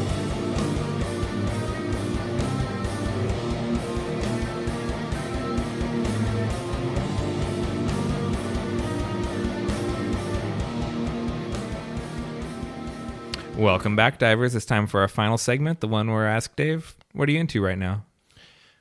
I'm going to keep this short and sweet. We probably should. I'm into stand-ups comedy specials right now. Oh, okay. You're always into this. I am always, but recently I've watched like 7 or 8. Oh, wow. Because a bunch of the pandemic, like all of it stopped, so there was like a drought, Right. and then since it started back up again, like there's been just a bunch of them released all at once. So I just want to highlight 3 of them. This one was self-released on his YouTube channel, Ari Shafir. Yeah. I can't remember the name of it. I think it's just called Jew. Yeah, I think maybe it's just called Jew. But basically, he talks about his whole childhood growing up as a really hyper-religious Jewish guy. Talks a lot about Judaism, talks a lot about Catholicism and Christianity, talks a lot about himself. It's super funny. I've heard that you've told me that, and then I have also heard that like there's a lot of buzz like this is the hot shit. It's super funny. Like Ari Shafir is great. Okay. And then there's one by a dude named Phil Wang called Philly Wang Wang because he couldn't think of a name. Yeah. And he's like a Chinese British guy. Okay. And he's really funny. And I really like Phil Wang. I just thought his shit was really great. So I want people to check that out. And then the last one is kind of a montage one. It's called Bill Burr Presents Friends Who Kill. It's on Netflix. So it's Philly Wang Wang. Yeah. Lisa was watching that the other day. I caught a little bit of that one. And he brings out a bunch of his different friends, and they all do little sets. And then sometimes he does some banter with them back and forth. And of course, Bill Burr is just a murderer. Like he's so funny. He is. He's one of my favorites. Wait, so maybe this is not the one at Red Rocks. This is something else. No, it's newer than that. Oh, okay. Yeah. So yeah, Bill Burr Presents Friends Who Kill on Netflix. Very good. I highly enjoyed that. And so I recommend checking out these stand-up specials because you know it's just a one-off. There's no commitment like a series or something. It's not as long as a movie. It's just you get some good laughs, and you know I always think it's a good thing to do every now and then, get some good belly laughs. Okay. So what about you? What are you into right now? All right. So I watched the first episode of an anime series called Chainsaw Man. Oh, that's got a lot of buzz too. Yeah. All the kids loving that. And so it's an anime from Studio Mappa. It's based on the manga by Tatsuki Fujimoto. It's streaming on Hulu and Crunchyroll in the US. I'm a pretty casual anime fan, but this has been on my radar. First, the manga, because lots of artists that I follow are super into it. And it's the visuals of this guy with his chainsaw head are just gonzo. Like it's really cool and weird looking. And so like we see Chainsaw Man, you're like, what the hell is this? Like it just instantly, like, you're like, what is Chainsaw Man? So it's had this buzz around it. And then the anime series dropped, onto streaming in the States last month in October. And I finally got around to watching the first episode, and it was just one of the tightest, best paced, best plotted origin story TV show first episodes, of an origin story. Yeah. That I've seen in forever. Like it was just like a perfect 22-minute introduction to the Chainsaw Man, like what his motivation is, how he becomes the Chainsaw Man, what the status quo of the series is. The first episode just works as a good, satisfying arc, but it also sets up what's up, because it's a shonen manga. So it's going to run for hundreds of episodes. Because that's what they do. They just milk an idea forever. You can tell it has legs to be a long-running series. So basically the idea, the Chainsaw Man is this guy, Denji. He's an impoverished young man. He's deep in debt with the Yakuza, and he basically kills devils for them to work off his debt, and they nickel and dime him. So basically he's going to be in debt forever. Sure. And he has a little dog-like devil called Pochita that's like a chainsaw dog combo that he uses for fighting devils. And Pochita ends up granting him the ability to transform his parts of his body into chainsaws. And it's in the same tradition of Go and the Guy's Devil Man. Young man bonds with the devil so he can fight devils. Okay. But it's it's not retro. It's not a retread of Devilman. It's a repurposing of the archetype to tell a contemporary story. Okay, I mean that's really anime, is to do things in a similar way, but in a new idea. Yeah, like I'm going to take this trope and tell these kind of stories with it. Yeah. And I just really liked it. I was like, this is good, tight storytelling. Like the amount of story they get into 22 minutes, I was just like, that's how you do it. All right, I'll have to check that out. I mean, Steven Spielberg should check that out. He should watch. He's like, oh, wow, you can tell a story pretty quick. Wow, pretty cool. He knows. He used to do TV. He knows how to do it. He's just chooses not to. It's just no one tells him what to do anymore. He's earned that kind of power to where he's like, you know what? Let's just flab this scene out. Yeah. Just undo your belt and let the scene hang all over. Want to give him the call to action? All right. Subscribe to us on your favorite podcatcher, as well as YouTube, Spotify, and Audible. Don't forget to leave us a review. 5-star review costs you nothing, but means everything to us. New episodes of Nick and Dave Deep Dive the Metaverse drop the 1st and 15th of every month, and you can find us on all social media platforms across the Metaverse as at Deep Dive the Meta.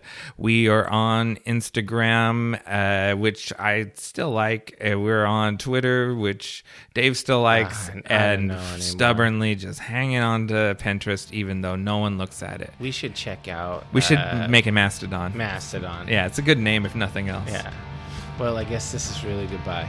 Don't say goodbye. Say good journey.